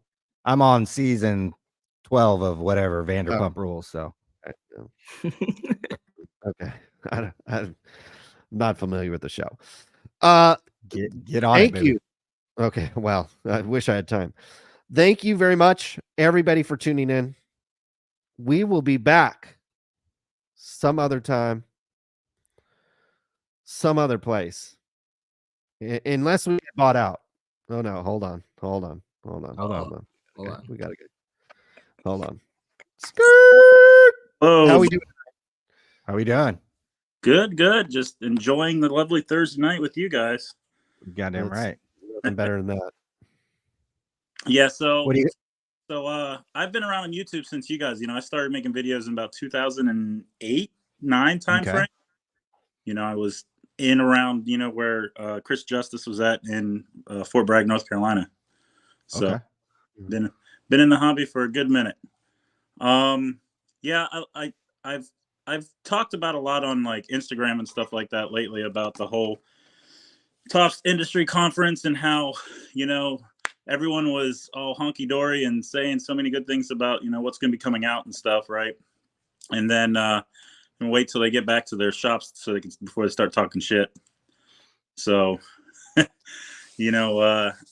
I constantly was saying stuff about the whole, if people start going, saying stuff about, unlicensed cards and how much Topps really likes it, everyone really likes it. Like, then what about Leaf? What about Wild Card? Right? Tons of unlicensed stuff. Mm-hmm. So I hear you. I hear that. It's amazing how quick the tune changes when some allocation and some clout or whatever is attached to it. Yep. I got it right. So as you can tell, is this you right here? Is this you right here? Army ATC 22. That is me.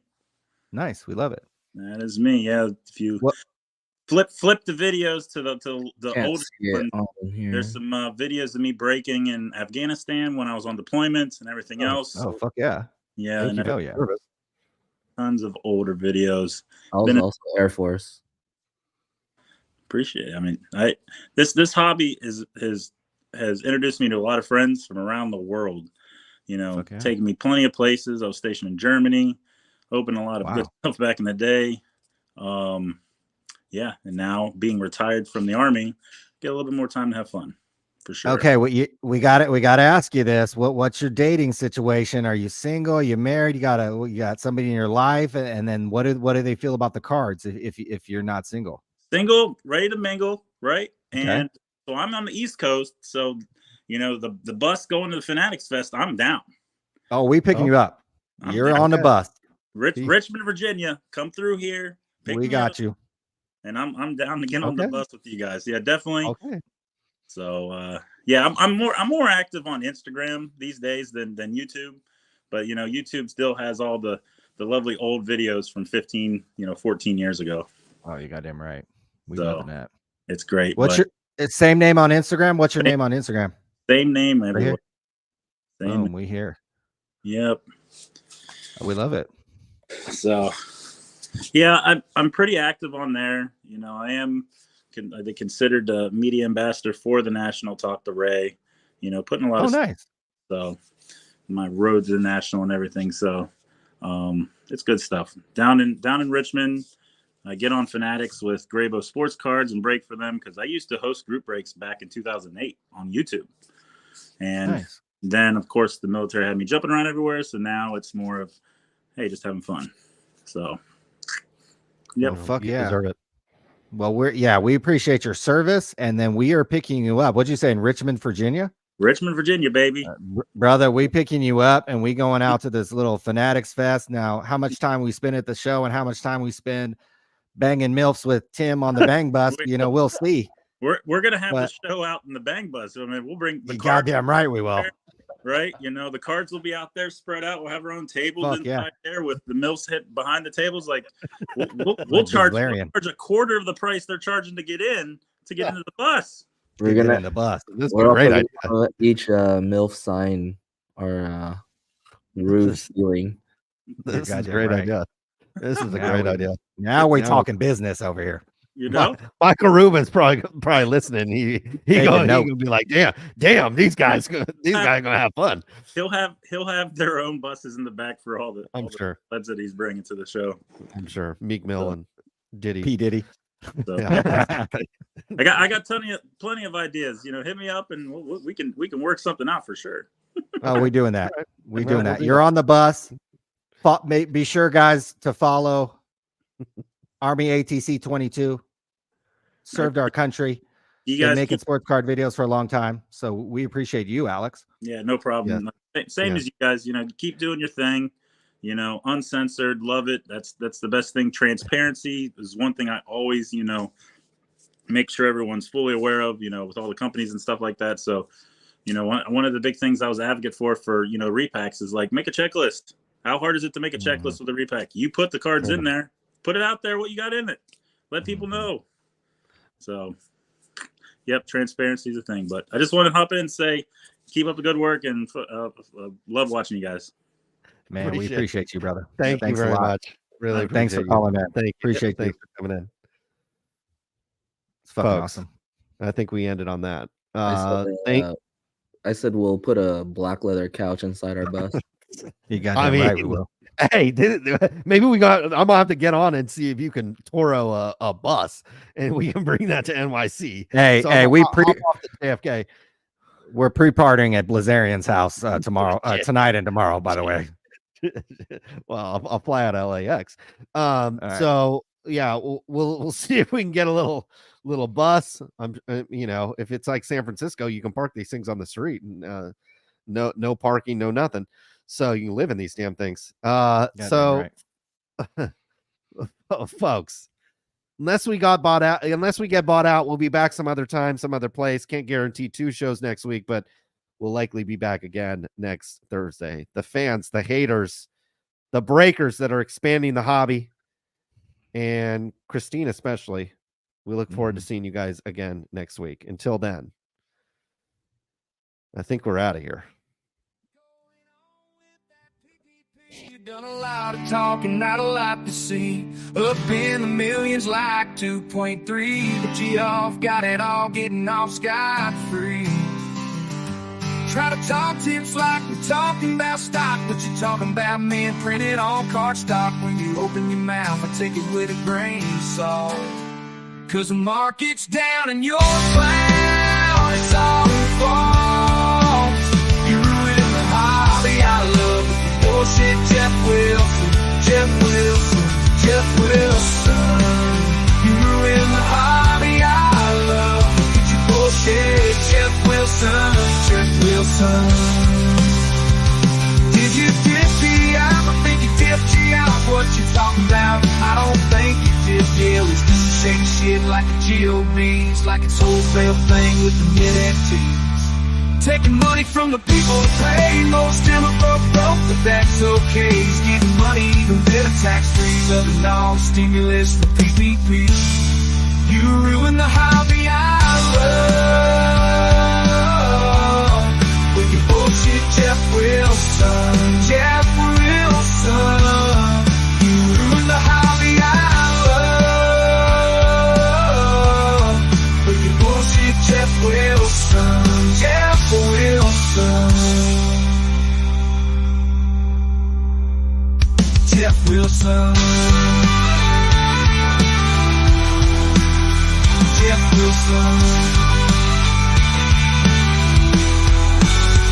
Jeff Wilson.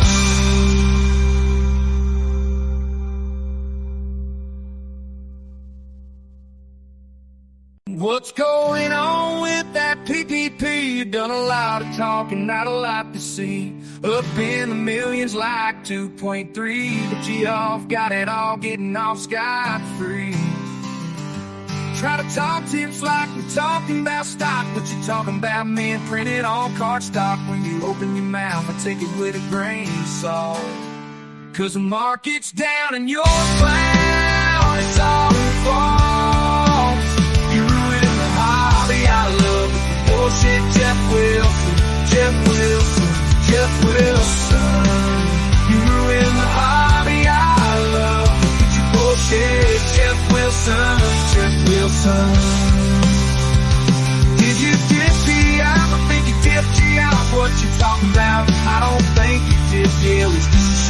it like a GOB's, like it's wholesale thing with the mid-teens.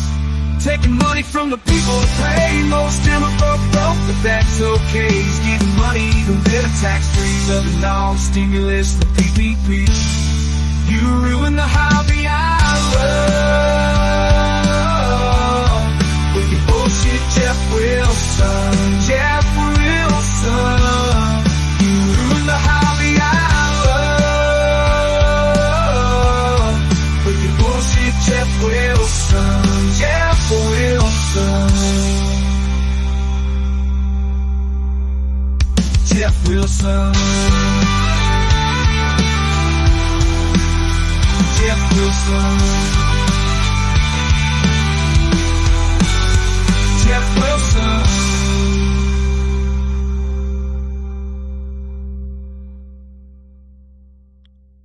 Send those buyout offers. We'll see you next week. ASAP. Get those sugar babies.